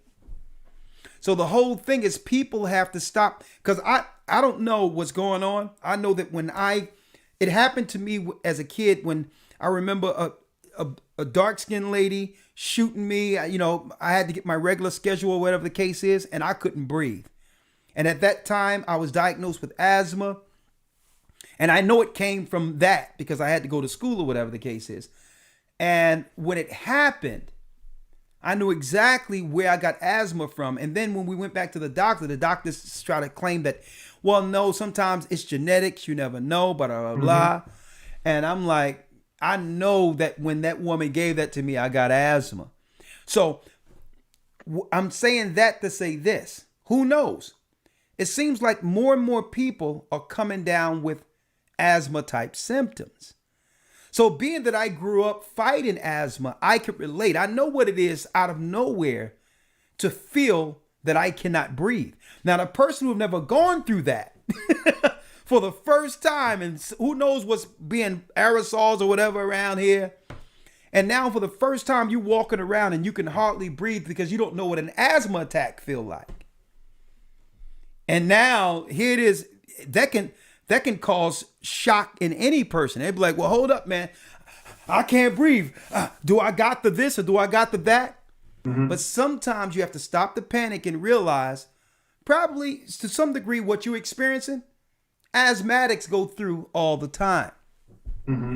All right. So you still have to have the knowledge, consult a doctor, and understand always, to me, and I'm going to tell you, Gabar, an elder lawyer, here's the benefit of me having the truth concerning God's word, Ahiah's word, the Bible. The Bible makes it clear about defiling the temple. So it gives you more so an insight or a personal responsibility of knowing what's going into your body. Every ingredient. Every ingredient you have to research now because you are accountable to this temple and to your God, right? So, like for instance, a lot of people don't even know when you look up soy. They sold soy to us, Elder, as some type of health food. And soy has what in it when you look through the research? Estrogen. Soy can produce estrogen in a male. So do the research. You can look it up. This is something. 60% of fast food protein is made out of soy. Yeah, so but when you're eating a burger, what I'm saying food, it's 65% soy. What I'm saying, you see these over emotional people. men and all that, because men is supposed to have testosterone. You eating all this food, and when you go to every shelf, you look at the back of it, they got soy in this and soy in this and soy in that, and you wonder why you're emotionally unstable. No one should have that much estrogen at all, in especially a male. That's why these men are reacting like girls. So I'll talk about that, but it still come down to knowing what's in your body, because now I understand why it's not the Food Administration separate or the Drug Administration separate. It was weird to me that you would have the Food and Drug Administration as one administration. Isn't that a conflict? You're not they're not crossing lines, are they? I don't know. and what people also need to understand that, sometimes it's just, and me working in the medical industry, there is incompetency is part of the problem. That when you have such a huge conglomerate institution called the medical field, the medical industry, there's going to be a lot of incompetency, a lot of mistakes, and I'm saying that to go back to the conversation about about not being angry or not taking it personally, is that nurse that was in that meeting and they're giving you this drug, she doesn't know. She's just being told. Most of every single drug and things that the medicine world accept, they were not there at the testing. They were not there at the curation. They're reading about this drug or this procedure through paper. So they just going by what the paper is saying. So it's just knowing, like you mentioned, knowing when you go in these things, it's just the nature of the beast. They always need more money. That's why they get a lot of grants. That's why a lot of hospitals were actually qualified to be associated or be typecast as a federal or city agency, because they were getting federal money. That's why they have to, they could force hospitals to make their workers to take the vaccine. Man. So because they always broke, because it's a hospital. It takes so much. It just millions of dollars just to let it run. To run in of itself, yeah. Yeah, so it's the nature of the beast of healthcare, that it almost forces good people to go bad because their livelihood. I mean, for the sake of there's some good doctors out there, but it's just the nature of the beast. Man, good point. Well, we're gonna go into that and more in the academy and all that. Especially, I'll probably bring you in, Elder Gabar, if you don't have time. If you have time, Friday on my Patreon. I'm gonna start bringing y'all in for like 15 minutes. Absolutely. All right. So here we go. Let's go down the line. That's right. Judah in the crosshairs. The social lynching of Judah. Let's go down the line. We have Pierre has a question. Yes. Yep. Yes. Good evening, elders. Good evening. Good evening, sirs. Good to have you on. Good to have you. Shalom. Yeah. Thanks for having me on. I've been trying so hard to get on, man. It's been hard to get through. But by the grace of the Most High, I was able to get through tonight. And I have a question. But before I have a question, could I just make a comment on what you were saying, which is very key as far as the two aspects that we have to pay attention to when you're talking about love and not being offended. Mm-hmm. Okay, because First John 4:18 says, "Perfect love cast out all fear." Yep. And then to correlate with that, you have Psalm 119 and 165 that says, "Great peace have they that love thy law, and nothing shall offend them." Yeah. So there you have the perfect love, and of course love is keeping His commandments, because God is love, and in order to love God, you must keep His commandments. Yeah. Well, that's one aspect of it. Right. That's one aspect, because there's no greater love than one who would give his life for his friends. True. Right. This so, so love is an action. It's not. Absolutely. It's not Disney. Okay, and that's the mistake that we're making in the first world society, is believing that love or being in love is an emotion, it's an action. Disney created the whole concept of love to make money off of the people. Love is an obligation. Yeah, love is an action. It's more so. You may not be the most chivalrous person out there, but you'll give your life for a person, and you'll respect the person. And guess what?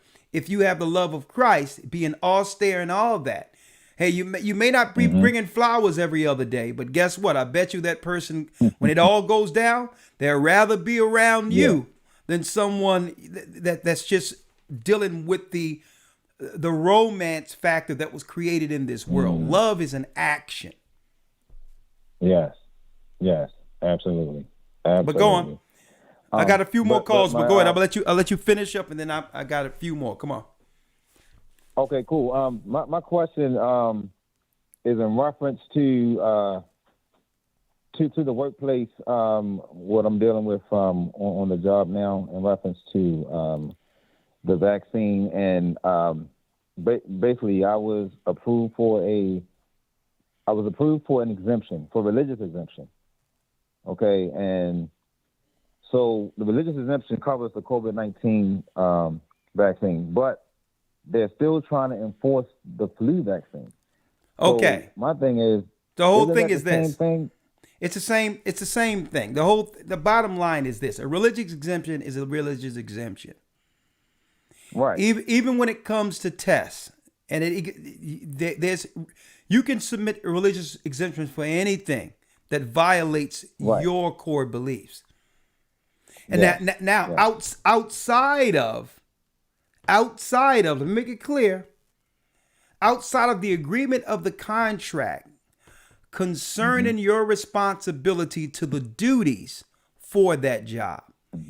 Like if you like for instance, if you were taking phone calls at a call center, you cannot now go to your boss and says, I have a religious exemption to not use telephones anymore. You get fired for that. So the whole thing is we have to understand where the line goes. The line here is religious exemptions is for anything that violates your religious rights. And that includes if there's a dietary law attached to your religion, then that means what goes into your body. So the dietary law gives you the religious right the same way the law that it has with being a Jehovah's Witness.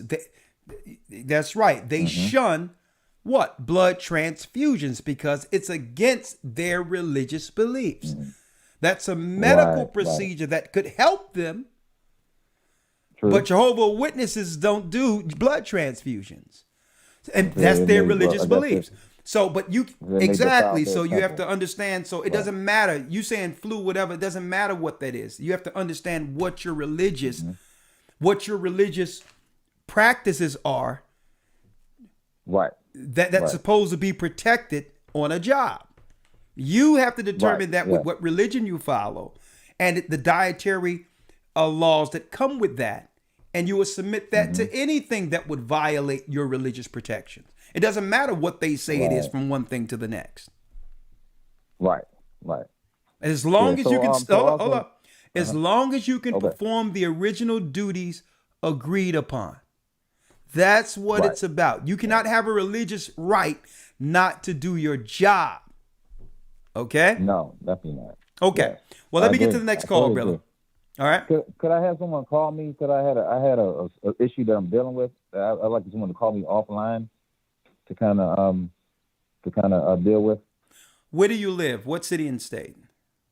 Baltimore, Maryland. Okay, yeah. I'll give your number to Elder Gabar and he'll be able to handle it. Elder Ramar, make sure you give this brother's number, Pierre's number, to Elder Gabar. All right, brother. I appreciate it. No problem. Shalom. Shalom and be blessed. Bless you. Okay, we have another Pierre. We got a lot of Pierres here. Jean Pierre. Okay. Jean Pierre. That's kind of cool. 203 area code. He might be Levi. Talk to me. Shalom, Elder. Shalom. Yes, I am a Levi. How you doing? Talk to me. I'm doing well. I do have a question, but first I just want to say thank you for your strength. Thank you for your teaching. I've been following this for a little bit over a year now, and my eyes have never been open as it opened now. So, and again, I just want to say thank you for your strength, your teaching, and all the elders in the congregation. And along that, I do have a question regarding, this might be slightly off topic, but generation of curse. I grew up in a Catholic family, and okay, my mother and also my uncles, they still go with the whole Catholic nonsense, and me coming into this truth now, and the fact that I still reside with my mother.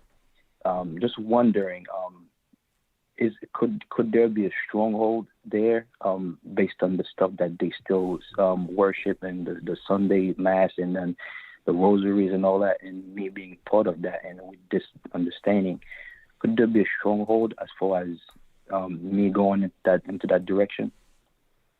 It's like this. The kingdom. The road is so narrow that only one man can walk it at a time. A husband can't bring his wife in, neither can his son bring his mother. Here's the reality of the matter, that time and chance happen to all men. And this is why Christ made statements like this, what I'm about to read here. Okay? Common sense. No man putteth a piece of new cloth into an old garment. For that which is put in to fill it up taketh from the garment, and the rent is made worse. Neither do men put new wine, which is the truth, into old bottles. Else the bottles break, and the wine runneth out, and the bottles perish, but they put new wine into new bottles. Through the mouth of babes I will speak to these people, and both are preserved. Listen to me, young man, and listen good. Are you listening? Con. You have to understand, when breaking someone's belief that's older can make them worse. Keep in mind, their belief system got them to where they are right now, being moral with a tradition to raise a son to see the truth. So to them, being that you turned out okay, there was something good there. Now, if you were to break their faith without giving them the full understanding of what this means, and you would break their faith prematurely, you wouldn't want your parents to turn out atheists and not believe anything at all. They'll be broke. So it's not that they're not listening.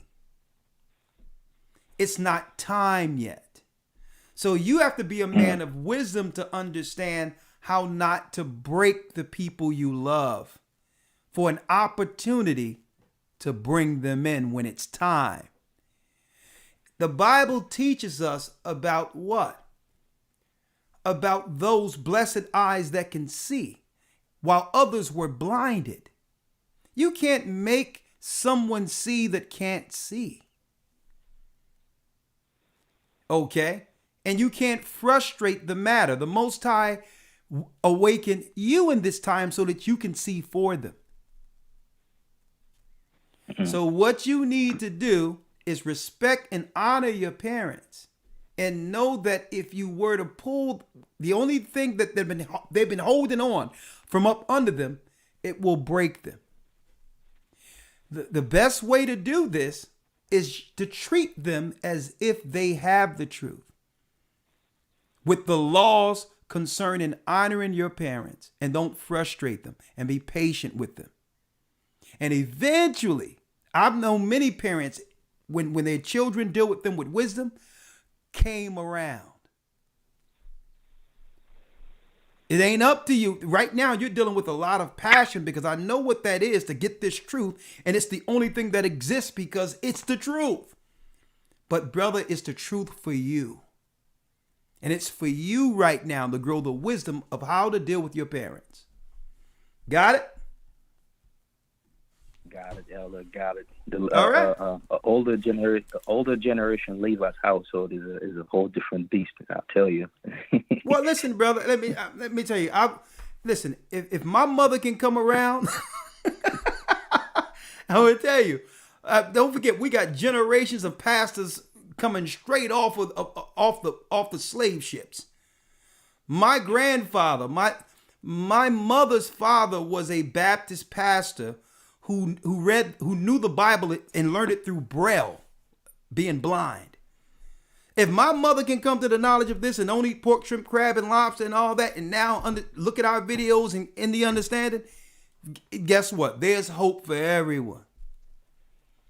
Okay, so brother, it's going to take. It wasn't until I laid off of my mother and did this journey that she understood that it's true. Because why?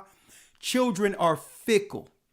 How many people join one thing today, and because they're young and they still finding life out, turn to something else tomorrow. So she's like, I'm gonna let my child just spontaneously move me all over the place. But when she sees consistency and your family see that it's benefiting your life in ways that they couldn't have imagined, and they see a growth in you that wasn't taught by them, hey, brother, they may come in just by observing you. Okay? So I'm going to keep it there. All right? Thank you, Elder. Thank you. And one last thing. What was the scripture you just read? I just wanted to kind of... I read Matthew 9. Matthew 9 and 16 and 17. Okay? Shalom, Elder. Thank you. Shalom. Bless you. Bless you. John has a question. He's been waiting almost an hour. I have to bring him in. John, John, how are you doing? Yes, my brother. Oh, I'm doing good. The floor is yours. Hello? Your location? I'm in Gainesville, Florida. Oh, okay. The floor is yours. Okay, yeah. So I had a question about the cloud. Like, you know how it says, behold, he come with clouds? Which I've been asking my brothers that's in the truth about the cloud. So I'm trying to ask you, what do you think that it means about the cloud? Behold, he come with clouds. Every eye shall see him. You have a Bible? Yes, sir. Get a Bible. Revelations 1 and 7? No, get a Bible. Yeah, I got a Bible. Okay, follow me. Go to Acts 1 and 9.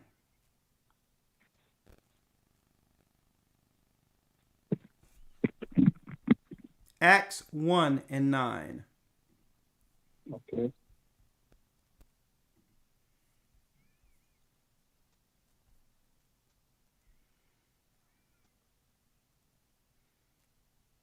Okay, Acts 1 and 9. Read it. I'm not on it. Hold on. I'm looking for it. I'm sorry. All right, take your time. You've been waiting a while, so I'll be patient with you. I think you're going to be probably the last call. I'll probably take one more after this, and then I have to eat. Boy, there's some chicken noodle soup waiting for me, boy, I tell you. And it's good. And it's good. And it's good. All right, let's go. Psalms 104 and 3. Go ahead, I'm sorry. You can read it. Psalms 104 and 3. Acts 1 and 9, and then we'll go Psalms. Acts 1 and 9, read it. All right, so Acts 1 and 9. And when he had spoken these things while they beheld, he was taken up, and a cloud received him out of their sight. Okay, so he's coming back the same way if you read these angels who are telling the disciples. Read. Okay, 10. And while they looked steadfast towards heaven, as he went up, behold, 2 men stood by them in white apparel, which also said, Ye men of Galilee, why stand ye gazing up into heaven? The same Jesus which is taken up from you into heaven shall so come in like manner as So ye he's have seen him go into heaven. there. You go. So he's coming back the same way, right? At the same way the disciples beheld him leaving in a cloud is how he's coming back. Correct? You got that? Now let's break down what that cloud. I understand what you're saying, but yet, Okay, but I'm sorry. stick with me But now. what I'm basically I'm not finished. Go ahead. Go ahead. Yes, sir. Go ahead. Through thy precepts I get understanding, therefore I hate every false way. So we're going to give you the precepts. Go to Psalms, the 104th Psalm, the 3rd verse.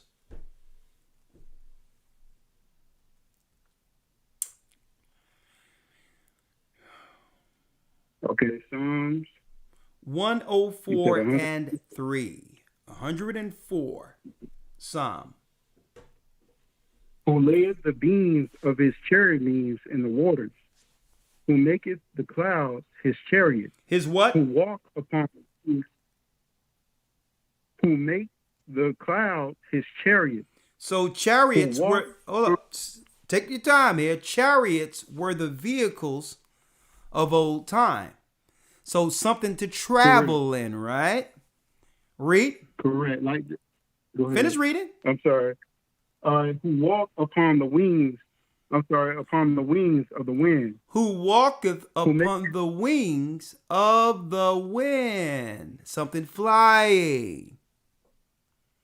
So people think that it's talking about clouds in the sky. He was taken up in something that you go into and fly in. Got it? Okay. Yes, sir. Could I say something? Sure. Because yet when I look it up, I see that the cloud refers to the internet. So like, yet you coming in those clouds, you, lawmen, you see your ISUPK, IUIC, we all see y'all coming in them clouds. So what I'm basically saying is that, behold, he come with clouds. This is Judah, you Christ. Like, yeah, we all Christ. We make up the body of Christ, is what it's saying. Well, this is what I'm saying, John. You just fell all the way off the horse. How did I? When you look up No, I'm going to show you, brother, listen. I'm with you, brother. I'm not against you. All I'm saying is you need to stop looking at all these groups and find yourself a teacher. Yes, sir. And it says that, the Father going to teach us. Okay, well, this is what I'm saying. Hold on, brother. Hey, listen, brother. Listen, brother. See, I'm here to help you also with your contradictions. Because if the Father is going to teach us, why are you on the phone trying to teach me something? But you coming in the truth is what I'm saying. Brother, listen. Go ahead. Get your Bible where it talks about being tossed to and fro in different winds of doctrine. You have a Bible on you? You want to read it? Now, listen to me. And I'm not saying, I'm not saying to even learn under the gathering of Christ Church. I know. But yet I'm saying, coming in the truth. Hey, brother, listen. If you read the scriptures, it says not to interrupt a man in his speech, right? So that's why I wait for you to stop, because you're thinking about what you're going to say before I even say anything. So therefore, there's no edification. I'm trying to help you, brother. I'm not even saying learn from the gathering of Christ Church. If you're learning from UPK or IUIC, find a teacher somewhere. Because you're going to be worse off if you don't, because you're creating your own doctrine. You don't know it. Now, listen, brother, listen. See, you're going back to the clouds. And I'm telling you, you need a teacher. I'm trying to help you. Okay. So listen, find a teacher that you most respect that can bring you from the beginning to learn the basis of doctrine and how to actually add to it. And you will realize what you're doing with cloud, you're not even in the ballpark of the doctrine of the Bible. And I'm helping you. You need a teacher. Or you're going to be frustrated. And I've seen guys like you listen to all these other people and come up with something, and next thing you know, you're not going to believe nothing at all. because you didn't have a foundation. The disciples had to become students first. You can't be a student. Yes, Listen, you can't be a student. This day I'm listening to the Pharisee. This day I'm listening to Sadducee. This day I'm listening to this group. This day I'm listening to that group. And then come the teachers who are well learned and tenured and say, this is what cloud means. Okay? I'm trying to help you. All right? Yes, sir. I understand. I got you. And hold up. And never say it's the Most High who teaches when you come on to teach. All right? No, but I'm saying when most High is teaching, yeah, brother, I hear brother, you, listen. brother. Hey, like I hear the truth brother, in you. I hear the truth in I'm saying, brother, Go ahead. brother, what I'm bringing is the word, and I'm trying to help you. Yes, sir. The truth. Okay, Correct. so saying I listen, hear. listen. When it says we coming on a cloud, it's not talking about the internet. It's not. Okay. Okay. All right. Bless you, my brother. Yeah. And I'm willing to Bless help. you too, brother. Listen, and I'm not arguing with you. I'm willing to help teach you, but I understand you're going down a dangerous path. You need a teacher. If it's going to be UPK or IUC, whoever it's going to be, find one. Okay. If it's us, we'll teach you. Could I ask the question even about with the C? What does the C mean? No. No, like not tonight. Somebody else. Listen, not tonight. I got your phone number. I got your phone number. We will reach out. But the first thing we're going to tell you to do is stop. Okay? And learn from the beginning. All right. Okay. My brother. All right. We got Brother Malcolm on the line. 770 area code. Elder Ricard, how you doing, Elder? I'm blessed by the Almighty. How are you, sir? I'm honored. I'm honored to talk to you. I've been following your teaching for some time. I know you don't got a lot of time, but I'm just, if I can get two questions, I'm gonna be quick. Is there a place somewhere in Athens, Georgia, where I can congregate with some people? Absolutely. Make sure, Elder Ramar, you write down Malcolm's number and you text his number to Baruch, the man with the plan over there in Atlanta, and we're going to get with you. We got some people next to you also. Don't worry about it.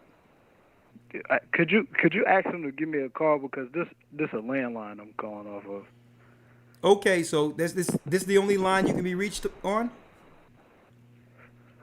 Well, I have a different number, but I don't want to air that number out right here. Okay. Well, this is what we'll do. Ramar, I need you to call him in about 5 minutes and get his number from him. Elder Ramar call you. Thank you so much, Elder. It's just a blessing to talk to you. I appreciate the work, everything you're doing, sacrificing your time for the people. Thank you so much, Elder. I had a question, but good night. Thank you. If you have a question, bring the question. Come on. Okay. Have you ever considered working with or corresponding with the other camps? Have you ever considered at least talking to the leaders? Have I considered it? Yes, sir.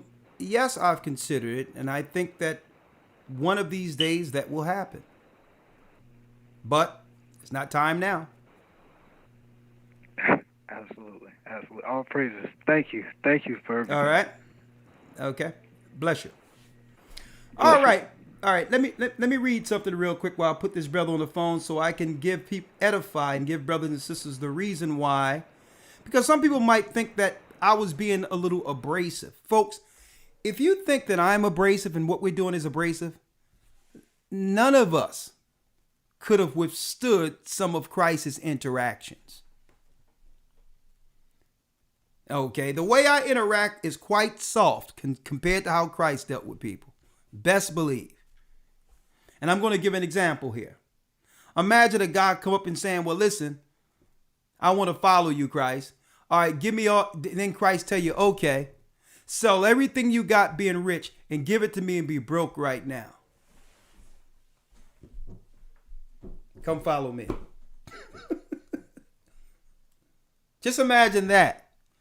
Just imagine a guy who come there and say, yo, I want to follow you because all the knowledge that you're bringing out and all that is the truth.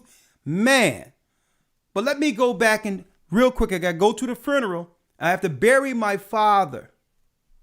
And then I'm going to come back because you dropping that knowledge. And Christ tell him about his own father. Let the dead bury the dead. Don't go to the funeral. Come follow me. Let me read this real quick because I don't understand, folks, that the way I spoke with that brother was a way in which it was shocking, but it would shock him to the point of stopping from destroying himself. Why? If someone is about to fall off a mountain unbeknownst to themselves and you see the mountain, there's not a quiet way or a comfortable way to save him outside of snatching him. Okay? Or holler real loud and say, yo, you walking off a mountain. Let me read this real quick. Let me read this. Thessalonians 3:9, it says, let me read it out of the Bible.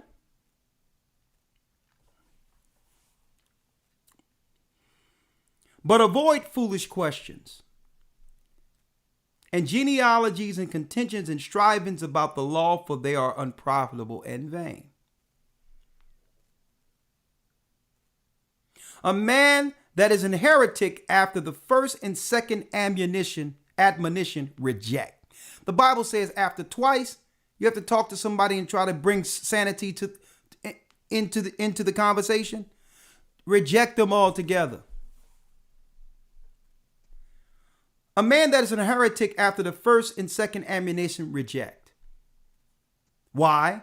Knowing that he that is such is subverted and sinneth, being condemned of himself. So the best way to teach a man was to break the scriptures down and edify what the cloud was. And if he was going to still stay with this cloud is the internet thing, and then mention all these other groups he'd been looking at, it's concluded that what? What's been concluded? That he's been tossed. What's being tossed? One might ask, Elder Rakashiar, what is being tossed? Ephesians 4:14 reads that we henceforth be no more children. Children run all over the place, tossed to and fro and carried away with every wind of doctrine.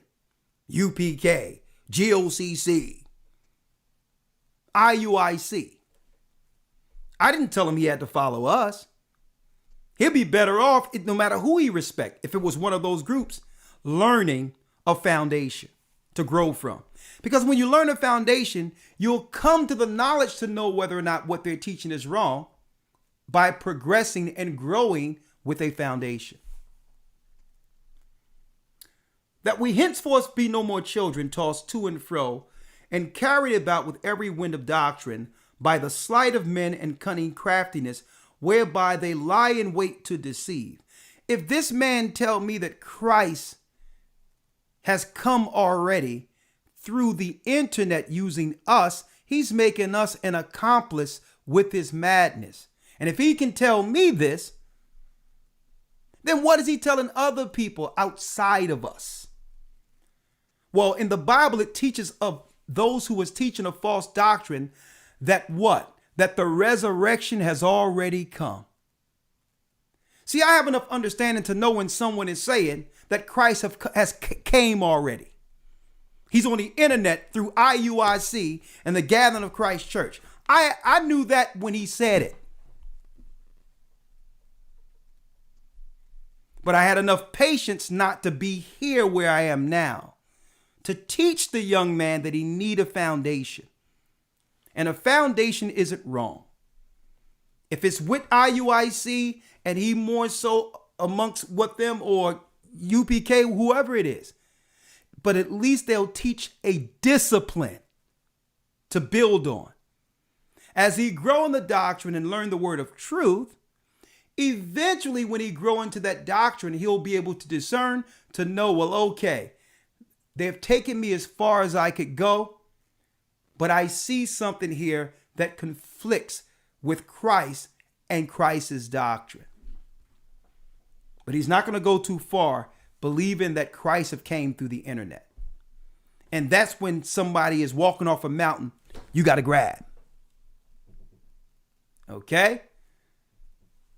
There was people teaching during the time of Christ that the resurrection has already come, so that people would believe that Christ wasn't coming how he said he would come. Every eye shall see isn't Ricard Shiar or Nathaniel or Johanna or someone else on the internet teaching the Bible. He need a teacher. And you know what? Brother, if you see this, we love you. We embrace you. Join the Hebrew and Bible Academy. We'll teach you. HistoryTimes.org. All right, that concludes our broadcast for this evening. May the Most High be with you. Elders, you know I love you, and I'm glad y'all here with me. And there's no other men that I'd rather be worn with in the last days, man, than you brothers. I can tell you this, serious men of the Most High, fearless, but yet fear the Most High. Right? All praises, Elder, and the feeling is mutual. So, after tonight, so you think you're going to be able to pass the test? Don't get angry for 1 week. Oh, well, guess what, bro? Elder, guess what? I didn't get angry at all. Right. I know you did it. I'm just hopefully, Hey, man, listen. I didn't get. Listen, I taught tonight, right? We teachers, right. But listen, sometimes we have to show a little bit of concern. This week is a teaching moment for me too. It's like, okay, yeah. It's an experiment. We'll see. Elder Lawyer, you taking the challenge too? 1 week without? Well, yeah, I think that's easy for Elder Lawyer. That's easy for Elder Lawyer. Hey, man, listen. Lawyer gets hotter. Lawyer gets hot around the collar too. Y'all just haven't seen it. You haven't seen it yet.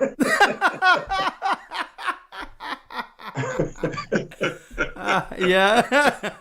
Right. Well, he hides it good. So all right. No, listen. Hey, he gets angry. Believe me.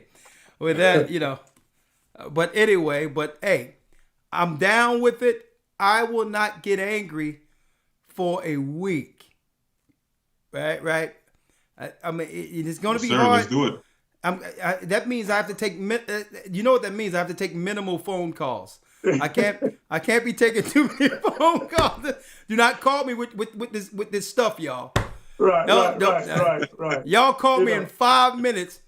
5 minutes about a guy that's holding his family hostage right now or something. Right. It's like, okay, just put the gun down and let's.